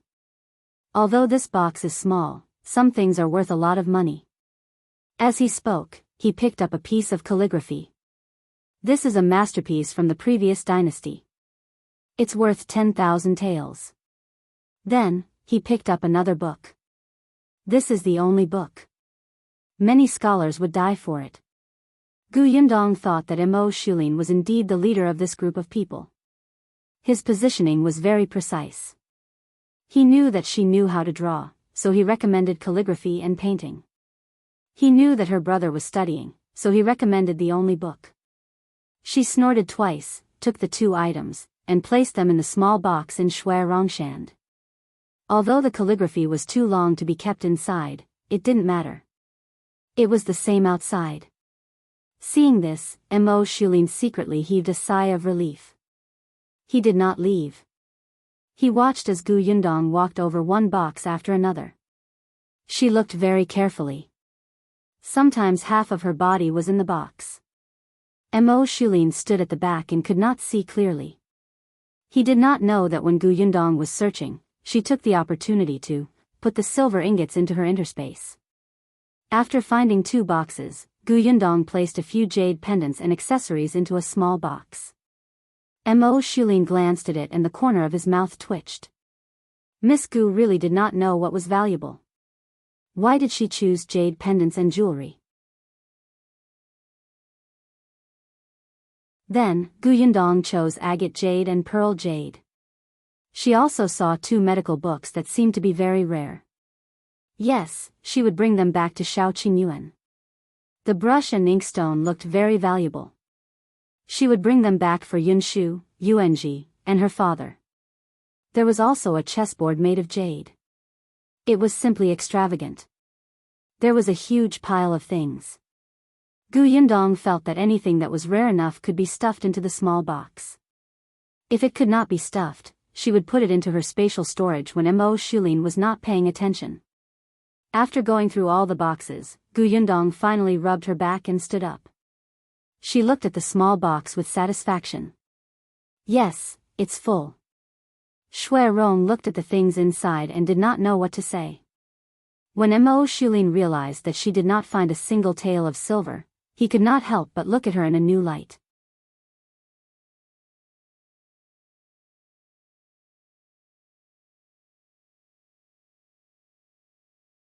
Chapter 482.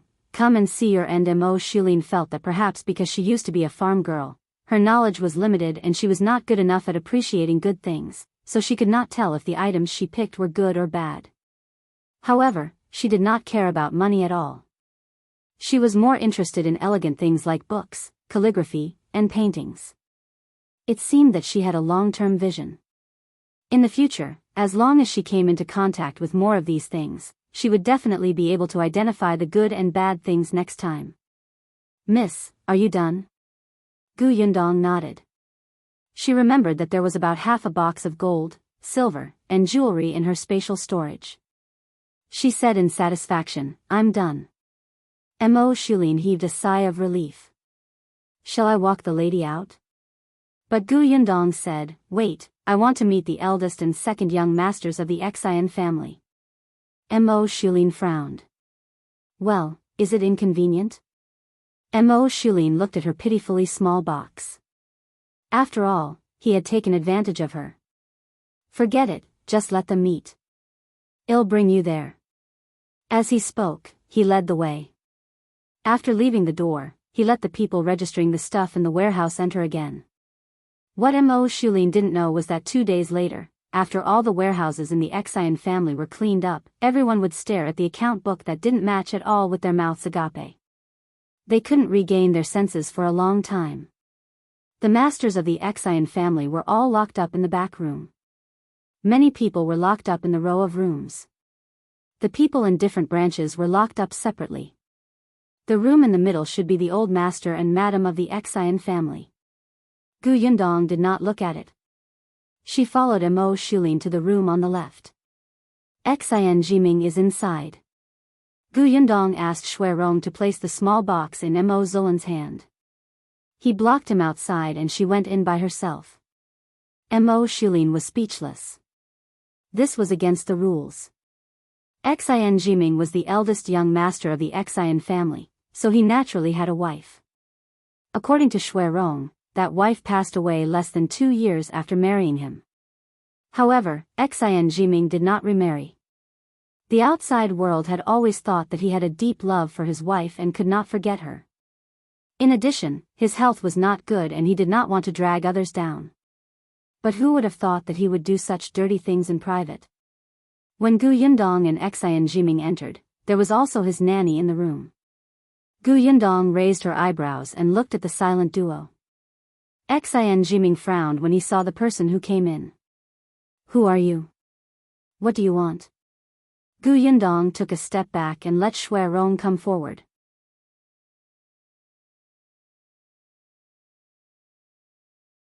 Xue Rong looked at the two of them with hatred in his eyes, as if it would not be an exaggeration to cut them into pieces. He finally felt much better when he saw them tied up and unable to move. Xie Jiming did not know him. Even though the guy had served him for a long time, he had never taken Xue Rong seriously. On the other hand, the nanny took a closer look at Xue Rong and suddenly reacted. Xue Rong. It's you? Xie Jiming was confused. Who is it? He used to be a servant in the courtyard. He was one of the people who were sold 3 months ago. Xie Jiming was enlightened. He looked at Xue Rong and asked, why are you here? After a pause, he seemed to have thought of something and smiled. You're very nostalgic. You've come to see your former master. Pfft, Xue Rong could not help but sneer. That's right. I'm here to see what kind of outcome you lunatics have become. Xin Jiming and the nanny's expressions changed at the same time. What did you say?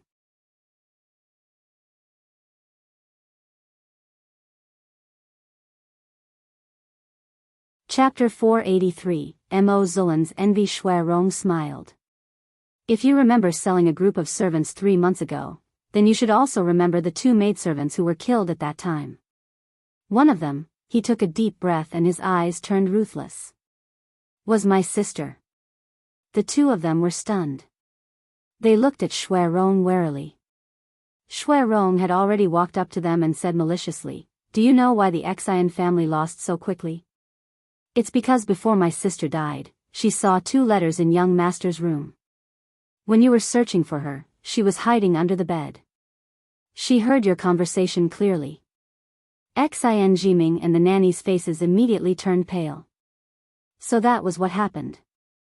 It was actually that little girl who tricked them and exposed the place where they usually placed important letters. It was actually the dead little girl. Xue Rong was delighted to see their expressions. Go to hell and apologize to my sister. Apologize and repent for those who were killed by you. It's not in vain for you to live in this world. Ha ha ha. He laughed until tears came out. Yundong turned to look at him. However, Xin Jiming seemed to have finally come back to his senses. He rushed towards Xue Rong with bloodshot eyes. Yundong raised her leg and kicked him back. Xin Jiming's body was not in good condition. The moment he fell to the ground, he started coughing violently. Seeing that he was coughing up blood, Xue Rong finally wiped his face and turned to Yundong. Miss, let's go. Yeah. The 2 of them no longer looked at the dejected nanny and Xin Jiming, who was still unable to get up. When they walked out of the door, they felt that the entire sky was bright. It was as if the previous storm was an illusion. After exiting the room, Am Mo Xulin glanced at the 2 people inside and gave a look to the soldier on guard at the side, telling him to go and see Xin Jiming. At the very least, before the man was dragged away to be beheaded, he did not want the man to die. When he saw the soldier run in, he turned around again. He had wanted to say something to Yundong. Unexpectedly, when he turned around, he saw Xue Rong kneeling on the ground with a bang and kowtowing 3 times to Yundong.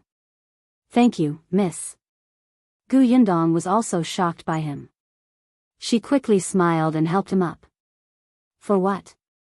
If it weren't for you, we wouldn't have found the evidence so quickly. As she spoke, she turned around and took out a jade pendant from the small box Am Mo Xulin was holding. She handed it over.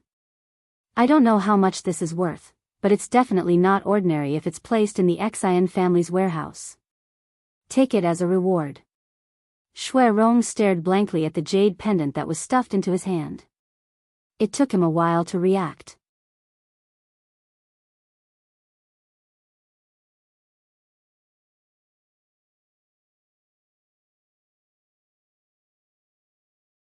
Chapter 484, Yundong beats someone. Yundong felt as if her eardrums were about to burst, and she stopped in her tracks.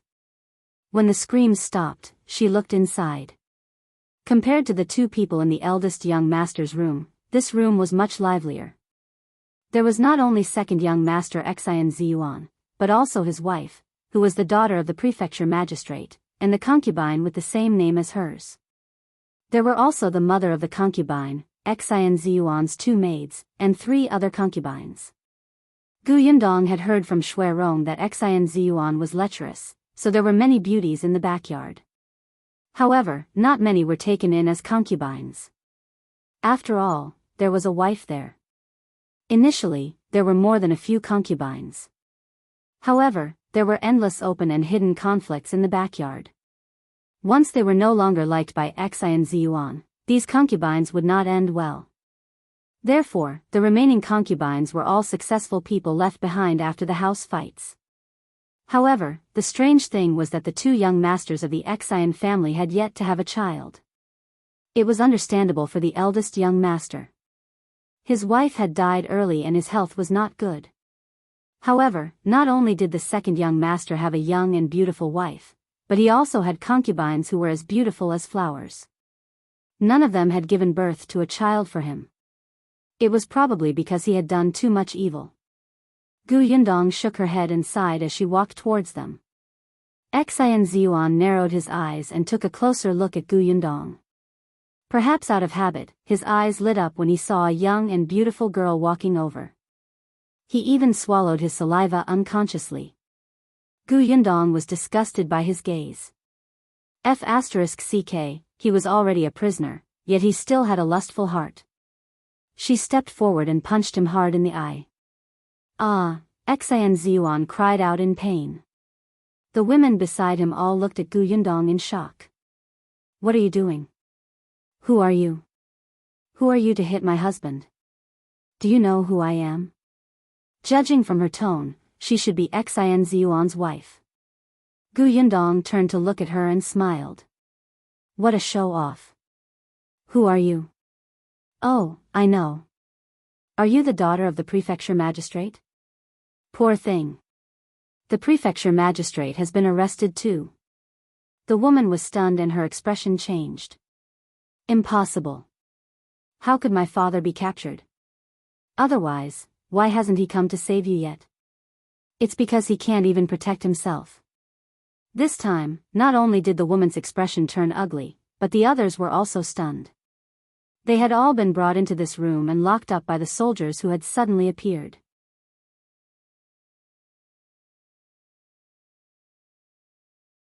They had vaguely heard that their crime included colluding with the enemy and betraying the country. The soldiers were to execute their entire families. All of them were trembling in fear. Their only hope was second young mistress' father, who was an official. Therefore, even though they were locked in such a small room, they were still very respectful to the second young madam. Their attitude was even a little flattering. They only hoped that when she was saved, she would take them away with her. After all, no one wanted to die. But now, they were told that even the prefecture magistrate couldn't protect himself, so who else could save them? Instantly, the other women present began to look at the young madam differently. They even began to blame each other. Gu Yundong did not look at them. Her gaze landed on Zhiyuan again, and the corners of her lips curled up again. Zhiyuan felt his scalp go numb for some reason and could not help but move back. However, Gu Yundong suddenly stepped forward, clenched her fists, took a deep breath, and hit him heavily. Ah! Stop, what are you doing? What right do you have to hit me? You're tuning into the Biyao's Wuxia Chronicles YouTube channel. Don't forget to subscribe and join us on this journey to catch the most captivating stories.